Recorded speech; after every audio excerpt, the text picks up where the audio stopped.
ಒಂದು ಕೊರಿಂಥ ಪತ್ರಿಕೆ 11ನೇ ಅಧ್ಯಾಯ 23ನೇ ವಾಕ್ಯದಿಂದ 25ನೇ ವಾಕ್ಯದವರೆಗೆ ನಾವು ನೋಡುವಾಗ ಅಲ್ಲಿ ದೇವರ ವಾಕ್ಯ ಹೇಳುತ್ತೆ, ನನ್ನನ್ನು ನೆನೆಸಿಕೊಳ್ಳುವುದಕ್ಕೋಸ್ಕರ ಹೀಗೆ ಮಾಡಿರಿ ಅಂದನು ಅಂತ ದೇವರ ವಾಕ್ಯದಲ್ಲಿದೆ.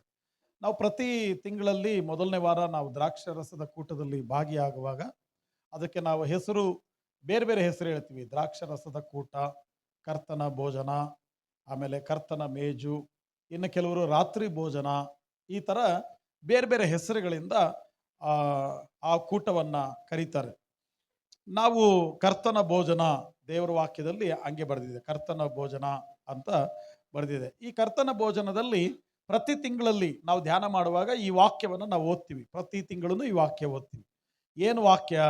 ನನ್ನ ಒಂದು ರೊಟ್ಟಿಯನ್ನು ತಗೊಂಡು ಯೇಸು ಸ್ವಾಮಿ ಅಂದರೆ ನಾಳೆ ಶಿಲುಬೆಯಲ್ಲಿ ಪ್ರಾಣ ಕೊಡಬೇಕು, ಅದರ ಹಿಂದಿನ ದಿವಸ ರೊಟ್ಟಿಯನ್ನು ತಗೊಂಡು, ಅದು ಕಡೆ ಭೋಜನ, ಅದು ಲಾಸ್ಟ್ ಸಪ್ಪರ್ ಅಂತ ಹೇಳ್ತಾರೆ, ಕಡೆಯ ಭೋಜನ ಅದು.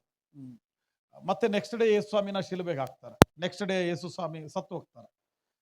ಲಾಸ್ಟ್ ದಿವಸ ಯೇಸು ಸ್ವಾಮಿಯ ಶಿಷ್ಯರನ್ನೆಲ್ಲ ಹಿಂಗೆ ಕೂಡಿಸ್ಕೊಂಡು ರೊಟ್ಟಿ ತಗೊಂಡು ಆ ರೊಟ್ಟಿನ ಮುರಿದು ಆ ರೊಟ್ಟಿನ ಹಂಚಿಕೊಡ್ತಾರೆ. ಇದು ನನ್ನ ದೇಹ ಅಂತ ತಿಳ್ಕೊಳ್ರಿ ಅಂತ ಹೇಳ್ತಾರೆ. ನೆಕ್ಸ್ಟು ಒಂದು ಪಾತ್ರೆಯನ್ನು ತಗೊಂಡು, ಆ ಪಾತ್ರೆಯಲ್ಲಿ ದ್ರಾಕ್ಷರಸ ಇರುತ್ತೆ, ಆ ಪಾತ್ರೆಯನ್ನು ತಗೊಂಡು ಆ ಪಾತ್ರೆಯನ್ನು ಹಂಚಿಕೊಡ್ತಾರೆ. ಇದು ನನ್ನ ರಕ್ತ ಅಂತ ಹೇಳ್ತಾರೆ, ಇದು ದ್ರಾಕ್ಷರಸ, ಇದು ನನ್ನ ರಕ್ತ ಅಂತ ಹೇಳ್ತಾರೆ. ಅವತ್ತು ರಾತ್ರಿ ಮಾಡಿದ ಊಟ ಭಾಳ ವ್ಯತ್ಯಾಸವಾಗಿತ್ತು.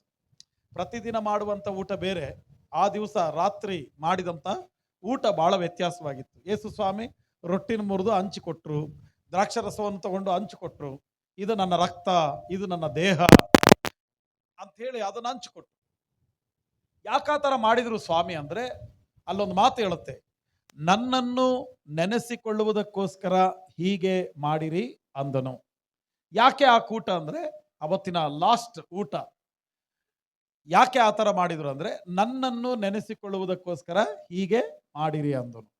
ಯಾಕೆ ನಾವು ಕರ್ತನ ಭೋಜನದಲ್ಲಿ ಭಾಗಿಯಾಗಬೇಕು? ಯಾಕೆ ದ್ರಾಕ್ಷರಸದ ಕೂಟದಲ್ಲಿ ನಾವು ಭಾಗಿಯಾಗಬೇಕಂದ್ರೆ, ಮೊದಲನೇ ಕಾರಣ ಆತನನ್ನ ನೆನೆಸಿಕೊಳ್ಳುವುದಕ್ಕೋಸ್ಕರ. ಆತನನ್ನ ನೆನೆಸ್ಕೊಳ್ಬೇಕು. ಏನು ನೆನೆಸ್ಕೊಳ್ಬೇಕು ಆತನನ್ನ? ಯಾವ ವಿಷಯದಲ್ಲಿ ನಾವು ನೆನೆಸಬೇಕು ಅಂದರೆ, ಆತನು ನಮಗೆ ಮಾಡಿದಂಥ ವಿಮೋಚನೆಯ ಕುರಿತು ನಾವು ನೆನೆಸಬೇಕು. ಇದೀರಾ? ಆತನ ವಿಮೋಚನೆಯನ್ನ ಕುರಿತು ನೆನೆಸಬೇಕು. ನಾವು ಹೆಂಗಿದ್ವಿ, ನಾವು ಎಂಥ ಇಕ್ಕಟ್ಟಲ್ಲಿದ್ವಿ, ಎಂಥ ಶಾಪದಲ್ಲಿದ್ವಿ, ಎಂಥ ಪಾಪದಲ್ಲಿದ್ವಿ, ಎಂಥ ಜೀವನದಲ್ಲಿದ್ವಿ. ಯೇಸು ಸ್ವಾಮಿ ನಮಗೆ ಪರಿಚಯ ಆದ ನಂತರ ಅಂಥ ಒಂದು ಪಾಪದ ಜೀವಿತದಿಂದ ನಮ್ಮನ್ನು ವಿಮೋಚನೆ ಮಾಡಿ ನಡೆಸಿದನಲ್ಲ ಅಂತ ರೊಟ್ಟಿ ಮುರಿಯುವಾಗ, ದ್ರಾಕ್ಷರಸ ತೆಗೆದುಕೊಳ್ಳುವಾಗ ನಾವು ಅದನ್ನು ನೆನಪು ಮಾಡಬೇಕು. ನನಗಾಗಿ ಎಷ್ಟು ಕಷ್ಟಪಟ್ಟರಲ್ಲ, ನನಗಾಗಿ ಎಷ್ಟು ಹಿಂಸೆ ಪಟ್ಟರಲ್ಲ, ನಮಗಾಗಿ ಈ ಲೋಕದಲ್ಲಿ ಯಾರು ರಕ್ತ ಚೆಲ್ಲಿದ್ದಾರೆ, ಯಾರು ಸತ್ತಿದ್ದಾರೆ ನಮಗೋಸ್ಕರ. ಯೇಸು ಸ್ವಾಮಿ ಪಡಬಾರದ ಹಿಂಸೆಯನ್ನ ನನ್ನ ವಿಮೋಚನೆಗಾಗಿ, ನಮ್ಮ ವಿಮೋಚನೆಗಾಗಿ ಆತನು ಪಡಬಾರದ ಹಿಂಸೆಯನ್ನ ಅನುಭವಿಸಿದನಲ್ಲ ಅಂತ ಏನು ಮಾಡಬೇಕು? ನೆನಪು ಮಾಡಬೇಕು, ಜ್ಞಾಪಕ ಮಾಡಬೇಕು. ಸಾಮಾನ್ಯವಾಗಿ ನಾನು ಭಾಳಷ್ಟು ಜನ ಯವನಸ್ಥ ಮಕ್ಕಳ ಬಾಯಲ್ಲಿ ಈ ಮಾತು ನಾನು ಕೇಳಿದ್ದೀನಿ. ನಮ್ಮ ತಂದೆ ಸತ್ತ ನಂತರ ನಾವು ಚಿಕ್ಕ ಪ್ರಾಯದಲ್ಲಿ ನಮ್ಮ ತಾಯಿ ನಮ್ಮನ್ನು ಓದಿಸ್ಲಿಕ್ಕೆ ಭಾಳ ಕಷ್ಟಪಟ್ಟಿದ್ದಾರೆ. ಬೇರೆಯವ್ರ ಮನೆ ಮುಸುರೆ ತೊಳೆದು ಕೆಲಸಗಳನ್ನ ಮಾಡಿ, ಕಸ ಗುಡಿಸಿ, ಭಾಳ ಪ್ರಯಾಸಪಟ್ಟು ಸಂಪಾದನೆ ಮಾಡಿ ನಮ್ಮ ತಾಯಿ ನನ್ನನ್ನು ಓದಿಸಿದ್ದಾರೆ. ಆಮೇಲೆ ಮತ್ತೆ ಮುಂದುವರೆದು ಏನು ಹೇಳ್ತಾರೆ ಗೊತ್ತಾ? ಇಷ್ಟು ಕಷ್ಟಪಟ್ಟು ಓದಿಸಿದಾರಲ್ಲ, ಅದಕ್ಕೆ ನಾನು ಚೆನ್ನಾಗಿ ಓದಿ ಒಳ್ಳೆ ಕೆಲಸ ತಗೊಂಡು ನಮ್ಮ ಅಮ್ಮನ್ನ ಭಾಳ ಚೆನ್ನಾಗಿ ನೋಡ್ಕೋಬೇಕು ಅಂತ ಅವರ ತಾಯಿ ಪಟ್ಟಂತ ಕಷ್ಟವನ್ನ ಆಗಾಗ ನೆನಪು ಮಾಡಿಕೊಳ್ತಾರೆ. ನನ್ನ ತಾಯಿ ಎಷ್ಟು ಕಷ್ಟಪಟ್ಲು, ನನ್ನ ತಾಯಿ ಎಷ್ಟು ಕಷ್ಟಪಟ್ಲು, ನನ್ನ ತಂದೆ ಎಷ್ಟು ಕಷ್ಟಪಟ್ರು ಅಂತೇಳಿ ಮಕ್ಕಳು ನೆನಪು ಮಾಡಿಕೊಳ್ತಾರೆ ಅವಾಗವಾಗ. ಕೆಲವರು ಹಿಂಗೆ ನೆನಪು ಮಾಡ್ತಾರೆ, ಅಯ್ಯೋ ಕಷ್ಟದಲ್ಲಿದ್ದಾಗ ಈ ಮನುಷ್ಯ ಎಷ್ಟು ಸಹಾಯ ಮಾಡ್ದ, ಸಮಸ್ಯೆಗಳಿದ್ದಾಗ ಈ ಮನುಷ್ಯ ಎಷ್ಟು ಸಹಾಯ ಮಾಡ್ದ ಅಂತ ಸಹಾಯ ಮಾಡಿದ ಮನುಷ್ಯನನ್ನ ಜೀವನ ಪೂರ್ತಿ ನೆನೆಸ್ತಾರೆ. ಹಾಗಿದ್ರೆ ದೇವ್ರ ಮಕ್ಕಳೇ, ಸಹಾಯ ಮಾಡಿದಂಥ ಮನುಷ್ಯನನ್ನ ನೆನಪು ಮಾಡೋದಾದ್ರೆ, ಕಷ್ಟಪಟ್ಟಂತ ತಾಯಿಯನ್ನ ತಂದೆಯನ್ನ ನೆನಪು ಮಾಡೋದಾದ್ರೆ, ನನಗೋಸ್ಕರ ನಿನಗೋಸ್ಕರ ಯೇಸು ಸ್ವಾಮಿ ತಂದೆ ತಾಯಿಗಳಿಗಿಂತಲೂ ಸಹಾಯ ಮಾಡಿದಂಥ ಮನುಷ್ಯನಿಗಿಂತಲೂ ಎಷ್ಟೋ ನಮಗಾಗಿ ಪ್ರಯಾಸ ಪಟ್ಟಿದ್ದಾನಲ್ಲ, ನಮ್ಮ ವಿಮೋಚನೆಗಾಗಿ ಎಷ್ಟೋ ಆತನು ನೋವುಗಳನ್ನು ಅನುಭವಿಸಿದಾನಲ್ಲ, ನಮಗಾಗಿ ಕಲ್ವಾರಿ ಶಿಲುಬೆಯಲ್ಲಿ ಪ್ರಾಣವನ್ನೇ ಕೊಟ್ಟಿದ್ದಾನಲ್ಲ. ನಾವು ಆತನನ್ನ ನೆನಪು ಮಾಡಬೇಕ್ರಿ. ಹಲ್ಲೆಲೂಯಾ. ಮನುಷ್ಯರನ್ನ ನೀನು ನೆನಪು ಮಾಡ್ತೀಯೋ ನೆನಪು ಮಾಡಲ್ಲೋ ಅದು ಎರಡನೇ ವಿಷಯ. ಮನುಷ್ಯರು ನಿನ್ನ ಪಕ್ಕದಲ್ಲಿರೋ ಮನುಷ್ಯರನ್ನ ಮರೆತು ಹೋಗ್ಬೇಕಾದ್ರೆ ಏನು ಸಮಸ್ಯೆ ಇಲ್ಲ. ನಿನಗೆ ನೋವು ಕೊಟ್ಟ ಮನುಷ್ಯರನ್ನ ಮರೆತು ಹೋಗಿ ಏನು ತೊಂದರೆ ಇಲ್ಲ. ನಿನ್ನನ್ನು ಶಪಿಸಿದಂಥ ಮನುಷ್ಯನನ್ನು ಮರೆತೋಗಿ ಏನು ಸಮಸ್ಯೆ ಇಲ್ಲ ರೀ. ನಿನ್ನನ್ನು ಗುಂಡಿಗೆ ಬೀಳಿಸ್ಲಿಕ್ಕೆ ಪ್ರಯತ್ನ ಮಾಡಿದಂಥ ಮನುಷ್ಯನನ್ನು ಮರೆತೋಗಿ ಏನು ತೊಂದರೆ ಇಲ್ಲ. ಆದರೆ ಯೇಸುವನ್ನು ಮರೆತೋಗ್ಬೇಡ. ಹಲ್ಲೆಲೂಯಾ. ಯೇಸುವನ್ನು ಮರೆತೋಗ್ಬೇಡ. ಬಹಳ ಜನರು 10 ಕಷ್ಟಗಳು 10 ಅದ್ಭುತಗಳಾದ ನಂತರ 11ನೇ ಅದ್ಭುತ ಆಗದೇ ಹೋದರೆ ಯೇಸುವನ್ನೇ ಮರೆತು ಬಿಡ್ತಾರೆ ತುಂಬಾ ಜನರು. ನಾನು ನಿಮಗೊಂದು ಸಂಗತಿ ಹೇಳ, ಇದಕ್ಕೆ ಮುಂಚೆ ಹೇಳಿದ್ದೆ, ಈವಾಗಲೇ ಹೇಳ್ತೀನಿ. ಅದ್ಭುತಗಳಿಗಾಗಿ ದೇವರನ್ನ ನಂಬಿದವನು 5 ವರ್ಷನೋ 10 ವರ್ಷನೋ 15 ವರ್ಷನೋ 20 ವರ್ಷನೋ ಯಾವತ್ತೋ ಒಂದು ದಿವಸ ಬಿದ್ದು ಹೋಗ್ತಾನೆ, ಅದ್ಭುತಕ್ಕಾಗಿ ನಂಬಿದವನು. ಆದರೆ ನಿತ್ಯ ಜೀವಕ್ಕಾಗಿ ನಂಬಿದವನು ಯಾವತ್ತೂ ಬಿದ್ದು ಹೋಗಲ್ಲ. ಹಲ್ಲೆಲೂಯಾ. ನೀನು ಅದ್ಭುತಗಳಿಗಾಗಿ ನಂಬಿದವನಲ್ಲ, ನೀನು ನಿತ್ಯ ಜೀವಕ್ಕಾಗಿ ನಂಬಿದವನು. ಹಲ್ಲೆಲೂಯಾ. ಅದ್ಭುತಗಳು ನೋಡ್ರಿ, ಅದ್ಭುತಕ್ಕಾಗಿ ನಂಬಿದವನಿಗೆ ಏನಾಗುತ್ತೆ? ಇವತ್ತು ಅದ್ಭುತ ಆಯಿತು, ದೇವ್ರ ನಂಬಿದ. ನಾಳೆ ಅದ್ಭುತ ಆಗಲಿಲ್ಲ, ದೇವ್ರನ್ನ ಬಿಟ್ಟು ಹೋದ. ಇವತ್ತು ಮಹಿಮೆ ಆಯಿತು, ದೇವ್ರನ್ನ ನಂಬಿದ. ನಾಳೆ ಮಹಿಮೆ ಆಗಲಿಲ್ಲ, ದೇವ್ರನ್ನ ಬಿಟ್ಟು ಹೋದ. ಇವತ್ತು ಸಾಲದಿಂದ ಬಿಡುಗಡೆ ಆಯಿತು, ರೋಗದಿಂದ ಬಿಡುಗಡೆ ಆಯಿತು, ಮನೆ ಇರಲಿಲ್ಲ, ದೇವರು ಮನೆಯನ್ನು ಕೊಟ್ಟರು, ಸೌಖ್ಯವಾದ ಜೀವಿತವನ್ನು ಕೊಟ್ಟರು. ಸ್ವಲ್ಪ ವರ್ಷಗಳ ನಂತರ ಸ್ವಲ್ಪ ಕಷ್ಟ ಬಂತು, ದೇವರನ್ನ ಬಿಟ್ಟು ಹೋದಾರಿ. ಅದ್ಭುತ ಆಗುವ ತನಕ ದೇವರನ್ನ ನಂಬಿ ಅದ್ಭುತ ಆಗದೆ ಹೋದ್ರೆ ದೇವರನ್ನ ಮರೆತವರು ಬಹಳ ಜನರು, ತುಂಬಾ ಜನರು. ಇವತ್ತು ತುಂಬಾ ಜನರು ದೇವರನ್ನ ಬಿಡ್ಲಿಕ್ಕೆ ಕಾರಣ ಏನು ಗೊತ್ತಾ? ಅದ್ಭುತ ಆಗಲಿಲ್ಲ, ಆಶೀರ್ವಾದ ಆಗಲಿಲ್ಲ. ಹಾಗಿದ್ರೆ ದೇವರ ಮಕ್ಕಳೇ, ನಾನು ನಿನಗೆ ಹೇಳ್ತೀನಿ, ಒಂದು ಸಹಾಯ ಮಾಡಿದ ಮನುಷ್ಯನನ್ನ ಜೀವಿತ ಕಾಲದವರೆಗೂ ನೆನಪು ಮಾಡಿದೆಯಲ್ಲ, ನಿನಗೋಸ್ಕರ ಕಲ್ವಾರಿ ಶಿಲುಬೆಯಲ್ಲಿ ಪ್ರಾಣ ಕೊಟ್ಟು ನಿನ್ನನ್ನ ಪಾಪದಿಂದ, ಕೆಟ್ಟ ಜೀವಿತದಿಂದ, ಕೆಟ್ಟ ಮಾತುಗಳಿಂದ, ಕೆಟ್ಟ ಭಾಷೆಯಿಂದ, ಕೆಟ್ಟ ನೋಟದಿಂದ, ಕೆಟ್ಟ ಸ್ವಭಾವಗಳಿಂದ ದೇವರು ನಿನ್ನನ್ನು ತಪ್ಪಿಸಿ ನಡೆಸಿದನಲ್ಲ. ಹೆಂಗ್ ಮರೀತೀಯ ಆತನ್ನ? ಹಲ್ಲೆಲೂಯಾ. ಹೆಂಗ್ ಮರೀತೀಯ ಆತನನ್ನ? ಒಳ್ಳೆ ಮಾತಾಡಕ್ ಬರ್ತಿರ್ಲಿಲ್ಲ ನಿನಗೆ, ಒಳ್ಳೇದು ಮಾತಾಡಿದ ಕಲಿಸಿದ್ದು ದೇವರು ರೀ. ಒಳ್ಳೆ ನೋಟನೇ ಗೊತ್ತಿರಲಿಲ್ಲ, ಒಳ್ಳೆ ನೋಟ ನೋಡುವ ಹಾಗೆ ಪರಿಶುದ್ಧವಾದ ಜೀವಿತವನ್ನ ಕೊಟ್ಟವನು ದೇವರು. ಒಂದು ಸುಂದರವಾದ ಬದುಕಿರಲಿಲ್ಲ, ಒಂಥರ ದರಿದ್ರವಾದ ಬದುಕು, ಕೊರತೆಯ ಬದುಕು, ಭಯಂಕರವಾದ ಇಕ್ಕಟ್ಟಿನ ಬದುಕು, ಯಾರ ಹತ್ರ ಹೇಳ್ಕೊಳ್ಳಪ್ಪ ನನ್ನ ಕಷ್ಟಗಳು ಅನ್ನುವಂಥ ಬದುಕಿನಿಂದ ದೇವರು ನಮ್ಮನ್ನು ಬಿಡುಗಡೆ ಮಾಡಿ ಹೊರಗಡೆ ತಂದಿದ್ದಾರಲ್ಲ. ಹೆಂಗ್ ಮರೆತು ಹೋಗ್ತೀಯ ಆತನ್ನ? ಅದ್ಭುತಗಳಾಗುವ ತನಕ ದೇವ್ರನ್ನ ನಂಬಿ ಅದ್ಭುತಗಳಾಗದೇ ಇರುವಾಗ ದೇವ್ರನ್ನ ಬಿಟ್ರೆ ಖಂಡಿತ ನಾನು ಹೇಳ್ತೀನಿ, ಅವನು ದೇವರ ಮಗನು ದೇವರ ಮಗಳು ಅನ್ನಿಸ್ಕೊಳ್ಳಿಕ್ಕೆ ಸಾಧ್ಯ ಇಲ್ಲ. ಯಾಕೆ ನಾವು ಕರ್ತನ ಭೋಜನದಲ್ಲಿ, ರೊಟ್ಟಿಯಲ್ಲಿ, ದ್ರಾಕ್ಷರಸದಲ್ಲಿ ಪಾಲುದಾರರಾಗಬೇಕಂದ್ರೆ ಒಂದು ಕಾರಣ, ಆತನನ್ನ ನೆನೆಸಿಕೊಳ್ಳುವುದಕ್ಕೋಸ್ಕರ, ಆತನು ನಮಗೆ ಕೊಟ್ಟ ವಿಮೋಚನೆಯನ್ನ ನೆನಪು ಮಾಡುವುದಕ್ಕಾಗಿ. ಜ್ಞಾಪಕ ಮಾಡಿಕೊಳ್ಳಿರಿ, ನೆನಪಿಸಿಕೊಳ್ಳಿರಿ ಅಂತ ದೇವರ ವಾಕ್ಯದಲ್ಲಿ ಹೇಳುತ್ತೆ. ಒಬ್ಬನ್ ಬಂದು ತುಂಬಾ ಅಳ್ಳಿಕ್ಕೆ ಸ್ಟಾರ್ಟ್ ಮಾಡ್ದಾರಿ. ಯಾಕಪ್ಪ ಅಳ್ತಿದ್ಯಾ ಅಂದ್ರೆ, ನಿನ್ನೆ ದಿವಸ ಅವರ ಸ್ನೇಹಿತನ ಶವ ಸಂಸ್ಕಾರಕ್ಕೆ ಹೋಗಿ ಬಂದಿದ್ದ. ನಿನ್ನೆ ದಿವಸ ಶವ ಸಂಸ್ಕಾರಕ್ಕೆ ಹೋಗಿ ಬಂದವನು ಇವರು ತಿಳ್ಕೊಂಡ್ರು, ಅಯ್ಯಯ್ಯೋ ನಿನ್ನೆ ಅವ್ರ ಫ್ರೆಂಡ್ ಸತ್ತೋದ್ನಲ್ಲ, ಅದಕ್ಕೆ ಅವರ ಪ್ರೀತಿಯನ್ನು ನೆನಪು ಮಾಡ್ಕೊಂಡು ಅಳ್ತಾ ಇದ್ದಾನೇನೋ ಅಂತ ತಿಳ್ಕೊಂಡ್ರು. ಅವಾಗ ಯಾಕೆ ಇಷ್ಟೊಂದು ಅಳ್ತಿದ್ಯಾ? ನಿನ್ನ ಫ್ರೆಂಡ್ ತಾನೇ ಸತ್ತಿದ್ದು, ನಿಮ್ಮ ಮನೆಯಲ್ಲಿರುವಂಥ ಬೇರೆ ಮನುಷ್ಯರು ಅಲ್ವಲ್ಲ, ಯಾಕೆ ನೀನು ಇಷ್ಟು ಅಳ್ತಿದ್ಯಾ ಅಂತ ಅವ್ರು ಕೇಳುವಾಗ ಅವ್ರು ಹೇಳಿದ್ದು, ನನ್ನ ಫ್ರೆಂಡ್ ಸತ್ತಿದ್ದಕ್ಕೆ ನಾನು ಹತ್ತಿಲ್ಲ, ನನ್ನ ಸ್ನೇಹಿತ ಸತ್ತಿದ್ದಕ್ಕೆ ನಾನು ಹತ್ತಿಲ್ಲ. ನಾವು ಒಂದೇ ತಟ್ಟೆಯಲ್ಲಿ ಊಟ ಮಾಡಿದವರು, ಜೊತೆಯಲ್ಲೇ ಸ್ಕೂಲಿಗೆ ಓದ್ದವರು, ಜೊತೆಯಲ್ಲೇ ಕಾಲೇಜಿಗೆ ಹೋದವರು, ಜೊತೆಯಲ್ಲೇ ಕೆಟ್ಟ ಅಭ್ಯಾಸಗಳನ್ನು ಕಲ್ತವರು, ಜೊತೆಯಲ್ಲೇ ಕುಡಿದ್ವಿ, ಜೊತೆಯಲ್ಲೇ ಬಿಡಿ ಸಿಗರೇಟ್ ಸೇದಿದ್ವಿ, ಜೊತೆಯಲ್ಲೇ ಹೊಲಸು ಕಾರ್ಯಗಳನ್ನು ಮಾಡಿದ್ವಿ, ಜೊತೆಯಲ್ಲೇ ಕೆಟ್ಟ ಕೆಟ್ಟ ಕಾರ್ಯಗಳಲ್ಲಿ ಜೀವಿಸಿದವರು. ಒಂದು ದಿವಸ ಬಂತು, ದೇವರು ನನ್ನನ್ನು ಹುಡುಕಿ ರಕ್ಷಣೆ ಮಾಡಿದರು.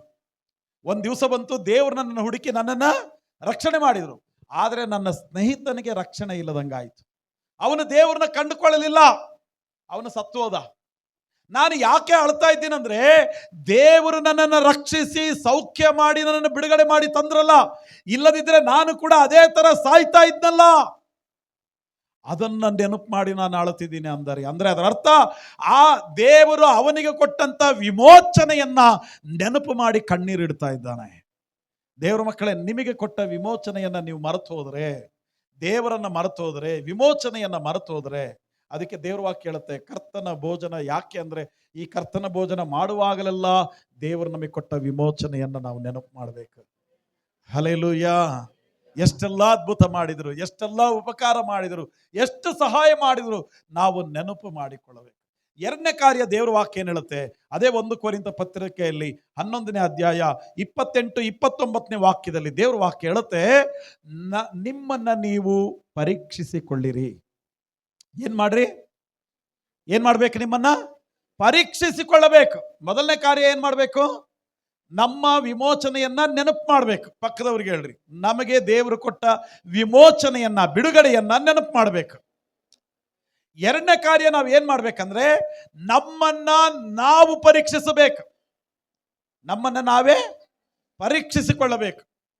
ನಾನು ಹೇಗಿದ್ದೀನಿ, ನನ್ನ ಜೀವಿತ ಹೇಗೆ, ಈ ಕರ್ತನ ಭೋಜನದಲ್ಲಿ ಪಾಲುದಾರರಾಗಲಿಕ್ಕೆ ಮುಂಚೆ ಆ ಒಂದು ಸಂಸ್ಕಾರದಲ್ಲಿ ನೀವು ಸಾಲಾಗಿ ಕೂತಾಗ, ಆ ಪಂಕ್ತಿಯಲ್ಲಿ ಕೂತಾಗ, ಆ ಸಾಲಿನಲ್ಲಿ ಕೂತಾಗ ನಿಮ್ಮನ್ನು ನೀವೇ ಪರೀಕ್ಷೆ ಮಾಡಿಕೊಳ್ಳಬೇಕು. ಹೌದು, ನನ್ನ ಜೀವನ ಏನು, ನಾನು ಮೊನ್ನೆ ಏನು ಮಾತಾಡಿದ್ದೆ, ಹೋದ ವಾರದಲ್ಲಿ ಏನು ಮಾತಾಡಿದ್ದೆ, ಯಾರಿಗೇನು ತೊಂದರೆ ಮಾಡಿದ್ದೆ, ಯಾವ ಪಾಪ ಮಾಡಿದ್ದೆ, ಯಾವ ಸುಳ್ಳು ಹೇಳಿದ್ದೆ, ಯಾರಿಗೆ ನೋವಾಗಂಗೆ ಮಾತಾಡಿದ್ದೆ, ನಾವು ಅದನ್ನು ನೆನಪು ಮಾಡಿಕೊಳ್ಬೇಕ್ರಿ. ನೆನಪು ಮಾಡಿಕೊಂಡು ನಮ್ಮನ್ನು ನಾವೇ ಪರೀಕ್ಷಿಸಿಕೊಳ್ಬೇಕು. ಎಲ್ಲಿ ನಾನು ಅಶುದ್ಧನಾಗಿದ್ದೆ ನೆನಪು ಮಾಡಿಕೊಂಡು ದೇವರ ಹತ್ರ ಪಶ್ಚಾತ್ತಾಪ ಪಡಬೇಕು. ಈ ವಾರದಲ್ಲಿ ತಪ್ಪಿದ್ರೆ, ಈ ತಿಂಗಳಿನಲ್ಲಿ ತಪ್ಪಿದ್ರೆ, ಸ್ವಾಮಿ ನಾನು ತಿಳಿದು ತಪ್ಪು ಮಾಡಿದ್ರೆ, ತಿಳಿಯದೇ ತಪ್ಪು ಮಾಡಿದ್ರೆ ನನ್ನನ್ನು ನೀನು ಕ್ಷಮಿಸಪ್ಪ ಅಂತೇಳಿ ಪಶ್ಚಾತ್ತಾಪದಿಂದ ದೇವರ ಹತ್ರ ಕ್ಷಮೆ ಕೇಳಿ ಶುದ್ಧರಾಗಿ ಯೋಗ್ಯರಾಗಿ ಆಮೇಲೆ ಕರ್ತನ ಭೋಜನದಲ್ಲಿ ಪಾಲುದಾರರಾಗಬೇಕು. ಹಲ್ಲೆಲೂಯಾ. ಯಾರನ್ನ ಪರೀಕ್ಷೆ ಮಾಡಬೇಕು? ನಮ್ಮನ್ನ ನಾವೇ ಪರೀಕ್ಷೆ ಮಾಡಿಕೊಳ್ಬೇಕು. ಪಕ್ಕದವ್ರನ್ನ ಪರೀಕ್ಷೆ ಮಾಡಬಾರ್ದು. ಹೇಳ್ರಿ ಪಕ್ಕದವರಿಗೆ, ನಮ್ಮನ್ನ ನಾವೇ ಪರೀಕ್ಷೆ ಮಾಡಿಕೊಳ್ಬೇಕು, ಪಕ್ಕದವ್ರನ್ನ ಪರೀಕ್ಷೆ ಮಾಡಬಾರ್ದು. ಕ್ರೈಸ್ತರದ ಸಮಸ್ಯೆ ಏನಂದ್ರೆ, ಅವ್ರು ಪರೀಕ್ಷೆ ಮಾಡ್ಕೊಳ್ಳಲ್ಲ, ಪಕ್ಕದವ್ರನ್ನ ಪರೀಕ್ಷೆ ಮಾಡ್ತಾರೆ. ಅವ್ರ ಹಂಗಣ, ಅವ್ರ ಹಿಂಗಣ, ಅಣ್ಣ ಅವ್ರ ಹಂಗ ಹೇಳಿದ್ರಣ, ಹಿಂಗ್ ಮಾಡಿದ್ರಣ, ಇವ್ರು ಸರಿ ಇಲ್ಲಣ, ಅವ್ರು ಸರಿ ಇಲ್ಲಣ. ಯಾರನ್ನ ಪರೀಕ್ಷೆ ಮಾಡೋದು? ಪಕ್ಕದವ್ರನ್ನ ಪರೀಕ್ಷೆ ಮಾಡೋದು. ಆ ತರ ದೇವ್ರ ವಾಕ್ಯ ಹೇಳಲ್ಲ, ನಿನ್ನನ್ನ ನೀನು ಪರೀಕ್ಷೆ ಮಾಡಿಕೋ. ಒಂದ್ಸಾರಿ ಸೌಲು ಊಟಕ್ಕೆ ಕೂತಿದ್ದಾರೆ. ಸೌಲ ಊಟಕ್ಕೆ ಕೂತಾಗ ಆ ಪಂಕ್ತಿಯಲ್ಲಿ ರಾಜನ ಆ ಪಂಕ್ತಿಯಲ್ಲಿ ಜನರು ಊಟಕ್ಕೆ ಕೂರ್ಬೇಕಾಗಿತ್ತು. ಯಾರು? ರಾಜ್ಯಭಾರಕ್ಕೆ ಸಂಬಂಧಪಟ್ಟವರು, ರಾಜ್ಯಭಾರಕ್ಕೆ ಸಂಬಂಧಪಟ್ಟವರು ಊಟಕ್ಕೆ ಕೂರ್ಬೇಕಾಗಿತ್ತು. ಅವಾಗ ಊಟಕ್ಕೆ ಕೂರ್ಬೇಕಲ್ಲ, ಎಲ್ಲರೂ ಸಾಲಾಗಿ ಊಟಕ್ಕೆ ಕೂತಿದ್ರೆ ಅಲ್ಲೊಂದು ಚೇರ್ ಖಾಲಿ ಇತ್ತು ರೀ. ಆ ಚೇರ್ ಯಾರ್ದಪ್ಪ ಅಂದ್ರೆ ದಾವೀದನ ಊಟಕ್ಕೆ ಕೂತಿಲ್ಲ. ಅವಾಗ ಇವನು ಮನ್ಸಲ್ಲಿ ಅನ್ಕೊಂಡಂತೆ, ದಾವೀದನೇನಾದ್ರೂ ಪಾಪ ಮಾಡಿದಾನೇನೋ, ದಾವೀದನೇನಾದ್ರೂ ತಪ್ಪು ಮಾಡಿದ್ದಾನೇನೋ, ದಾವೀದನು ಅಶುದ್ಧನಾಗಿದ್ದಾನೇನೋ, ಅದಕ್ಕೆ ದಾವೀದನ ಚೇರ್ ಖಾಲಿ ಇದೆ, ದಾವೀದನ ಇಲ್ಲ, ಅವನು ಏನ್ ಮಾಡಿದಾನೆ ಏನೋ, ಒಂದು ವೇಳೆ ಅವನು ತಪ್ಪು ಮಾಡಿದ್ರೆ ತನ್ನನ್ನು ತಾನು ಇನ್ನೂ ಶುದ್ಧಿ ಮಾಡಿಕೊಳ್ಳಲಿಲ್ವೇನೋ ಅಂತ ಸೌಲ ಅನ್ಕೊಂಡಂತೆ. ಈ ಸೌಲ ಯಾರು ಗೊತ್ತಾ? ಅವನು ದಾವೀದನನ್ನ ಕೊಲ್ಲುವುದಕ್ಕೆ ಪ್ರಯತ್ನ ಮಾಡ್ತಾ ಇದ್ದವನು. ಯಾರವನು? ದಾವೀದನನ್ನ ಕೊಲ್ಲುವುದಕ್ಕೆ ಪ್ರಯತ್ನ ಮಾಡ್ತಿದ್ದವನು. 3 ಸಾರಿ ಕೊಲ್ಲಕ್ಕೆ ಪ್ರಯತ್ನ ಮಾಡ್ದ. ಯಾಕೆ ಅಂದ್ರೆ ಸೌಲನ ಸಿಂಹಾಸನವನ್ನ ದೇವರು ದಾವೀದನಿಗೆ ಕೊಡ್ತೀನಿ ಅಂತ ವಾಗ್ದಾನ ಮಾಡಿದ್ರು. ಸೌಲನಿಗೆ ಕೋಪ ಬಂತು. ಅಯ್ಯಯ್ಯೋ, ನನ್ನ ಸಿಂಹಾಸನದ ಮೇಲೆ ದಾವೀದು ಬರ್ತಾನ, 17 ವರ್ಷದ ಹುಡುಗ, ಅವನು ಬಂದು ನನ್ನ ಸಿಂಹಾಸನದ ಮೇಲೆ ಕೂರ್ತಾನ, ಹಾಗಿದ್ರೆ ದಾವೀದನನ್ನ ಕೊಲ್ಲಬೇಕಂತ ಪ್ಲಾನ್ ಮಾಡ್ದ. 3 ಸಾರಿ ಅವನನ್ನ ಕೊಲ್ಲಕ್ಕೆ ಪ್ರಯತ್ನ ಮಾಡ್ದ. ದೇವರು 3 ಸಾರಿ ಅವನನ್ನ ತಪ್ಪಿಸಿದ್ರು. ಇವಾಗ ಊಟದ ಪಂಕ್ತಿಯಲ್ಲಿ ಇಲ್ಲಿ ಕೂತಿರ್ಬೇಕಾದ್ರೆ ಅವನ ಕಣ್ಣು ಯಾರನ್ನು ನೋಡ್ತಾ ಇಲ್ಲ, ದಾವೀದನನ್ನ ಹುಡುಕ್ತಾ ಇದೆ. ಯೋನಾತಾನನು, ಸೌಲನ ಮಗ ಯೋನಾತಾನನ ಪಕ್ಕದಲ್ಲಿ ದಾವೀದನ ಸೀಟ್ ಖಾಲಿ ಇದೆ. ಯೋನಾತಾನ ದಾವೀದು ಬಹಳ ಬೆಸ್ಟ್ ಫ್ರೆಂಡ್ಸು. ಅದು ಕೂಡ ಸೌಲನಿಗೆ ಸಹಿಸ್ಲಿಕ್ಕೆ ಆಗ್ತಾ ಇಲ್ಲ. ಆ ಯೋನಾತಾನನ ಪಕ್ಕದ ಸೀಟ್ ಖಾಲಿ ಇದ್ರೆ ಅವನು ಕೇಳ್ತಾನೆ, ಅಯ್ಯೋ ಅವನು ಏನ್ ತಪ್ಪು ಮಾಡಿದ್ದಾನೆ, ಏನ್ ಪಾಪ ಮಾಡಿದ್ದಾನೆ, ಬರ್ಲಿಲ್ವಲ್ಲ ಅವನು ಅಂತ ಅವನನ್ನ ಪರೀಕ್ಷೆ ಮಾಡಕ್ ಹೋದ. ಆಕ್ಚುಲಾಗಿ ಪರೀಕ್ಷೆ ಮಾಡಬೇಕಾಗಿದ್ದು ಯಾರನ್ನ? ಸೌಲನನ್ನ, ತನ್ನನ್ನ ತಾನೇ ಪರೀಕ್ಷೆ ಮಾಡಿಕೊಳ್ಬೇಕಾಗಿತ್ತು. ನಾನು ಕೊಲ್ಲಕ್ಕೆ ಪ್ರಯತ್ನ ಮಾಡ್ತಾ ಇದ್ದೀನಿ, ನಂದು ತಪ್ಪಿದೆ, ಎಷ್ಟೋ ಸಾರಿ ನಾನು ದೇವ್ರ ಮಾತು ಕೇಳಿಲ್ಲ, ಎಷ್ಟೋ ಸಾರಿ ನಾನು ದೇವರಿಗೆ ಅವಿಧೇಯನಾಗಿದ್ದೀನಿ, ಮಾಡಬೇಕು ಅಂತ ಹೇಳಿದ ಕಾರ್ಯವನ್ನ ಮಾಡಲಿಲ್ಲ ಅಂತ ತನ್ನನ್ನ ತಾನು ಪರೀಕ್ಷೆ ಮಾಡ್ಕೊಳ್ಳೋದು ಬಿಟ್ಟು ಪಕ್ಕದವನನ್ನ ಪರೀಕ್ಷೆ ಮಾಡಕ್ ಬಂದಾರಿ. ಅವಾಗ ಯೋನಾತಾನ್ ಹೇಳ್ದ, ಇಲ್ಲ ಇಲ್ಲ, ಆ ಥರ ಏನು ಇಲ್ಲ, ದಾವೀದನು ಅವರ ಅಣ್ಣನ ಮನೆಗೆ ಹೋಗಿದ್ದಾನೆ, ಅಲ್ಲಿ ಯಜ್ಞವನ್ನು ಅರ್ಪಿಸಿ ದೇವರನ್ನ ಆರಾಧನೆ ಮಾಡಕ್ ಹೋಗಿದ್ದಾನೆ ಅಂತ ಅವನು ಹೇಳ್ದಾರೆ. ಅವನು ಶುದ್ಧನಾಗಿದ್ರು ಕೂಡ ಇವನು ಬಾಯಿಂದ ಅವನು ಅಶುದ್ಧನು ಅಂತ ಅರಿಕೆ ಮಾಡ್ದ. ದೇವ್ರ ಮಕ್ಕಳೇ, ನಾನು ನಿಮಗೆ ಹೇಳ, ನಮ್ಮನ್ನ ದೇವ್ರ ವಾಕ್ಯ ಹೇಳುತ್ತೆ, ನಮ್ಮನ್ನ ನಾವು ಪರೀಕ್ಷಿಸಿಕೊಳ್ಳಬೇಕು, ಪಕ್ಕದವನನ್ನ ನಾವು ಪರೀಕ್ಷೆ ಮಾಡಬಾರದು. ಹಲ್ಲೆಲೂಯಾ. ಸರಿ, ಮೊದಲನೇ ವಿಷಯ ಏನು ಹೇಳಿದ್ದು ನಾನು? ಮೊದಲನೇ ಸಂಗತಿ ಜ್ಞಾಪಕ ಮಾಡ್ರಿ. ಏನು ಜ್ಞಾಪಕ ಮಾಡ್ರಿ? ದೇವರು ನಮಗೆ ಕೊಟ್ಟ ವಿಮೋಚನೆಯನ್ನ ಜ್ಞಾಪಕ ಮಾಡ್ರಿ. ಏನು ಜ್ಞಾಪಕ ಮಾಡ್ರಿ? ಸ್ವಲ್ಪ ಜೋರಾಗಿ ಹೇಳ್ರಿ, ಸ್ವಲ್ಪ ಜೋರಾಗಿ ಹೇಳ್ರಿ. ಏನು ಜ್ಞಾಪಕ ಮಾಡಬೇಕು? ದೇವರು ಮಾಡಿದ ವಿಮೋಚನೆಯನ್ನ ಜ್ಞಾಪಕ ಮಾಡಿಕೊಳ್ಳ್ರಿ. ದೇವರು ಮಾಡಿದ ಉಪಕಾರಗಳನ್ನ ಜ್ಞಾಪಕ ಮಾಡ್ರಿ. ಎರಡನೇ ಸಂಗತಿ ಏನು? ಯಾರನ್ನ ಪರೀಕ್ಷೆ ಮಾಡಬೇಕು? ಈ ಕರ್ತನ ಭೋಜನದಲ್ಲಿ ಭಾಗಿಯಾಗಲಿಕ್ಕೆ ಮುಂಚೆ ನಮ್ಮನ್ನು ನಾವೇ ಪರೀಕ್ಷೆ ಮಾಡಿಕೊಳ್ಬೇಕು. ಇವಾಗ ನನ್ನನ್ನು ಗಮನಿಸ್ರಿ. ಕರ್ತನ ಭೋಜನ ಅಂದ್ರೆ ಕರ್ತನು ಸಾಯುವುದಕ್ಕೆ ಮುಂಚೆ, ಪ್ರಾಣ ಕೊಡುವುದಕ್ಕೆ ಮುಂಚೆ ಮಾಡಿದಂತ ಕಡೆಯ ಊಟ, ಕಡೆಯ ಭೋಜನ, ಅದು ಲಾಸ್ಟ್ ಸಪ್ಪರ್.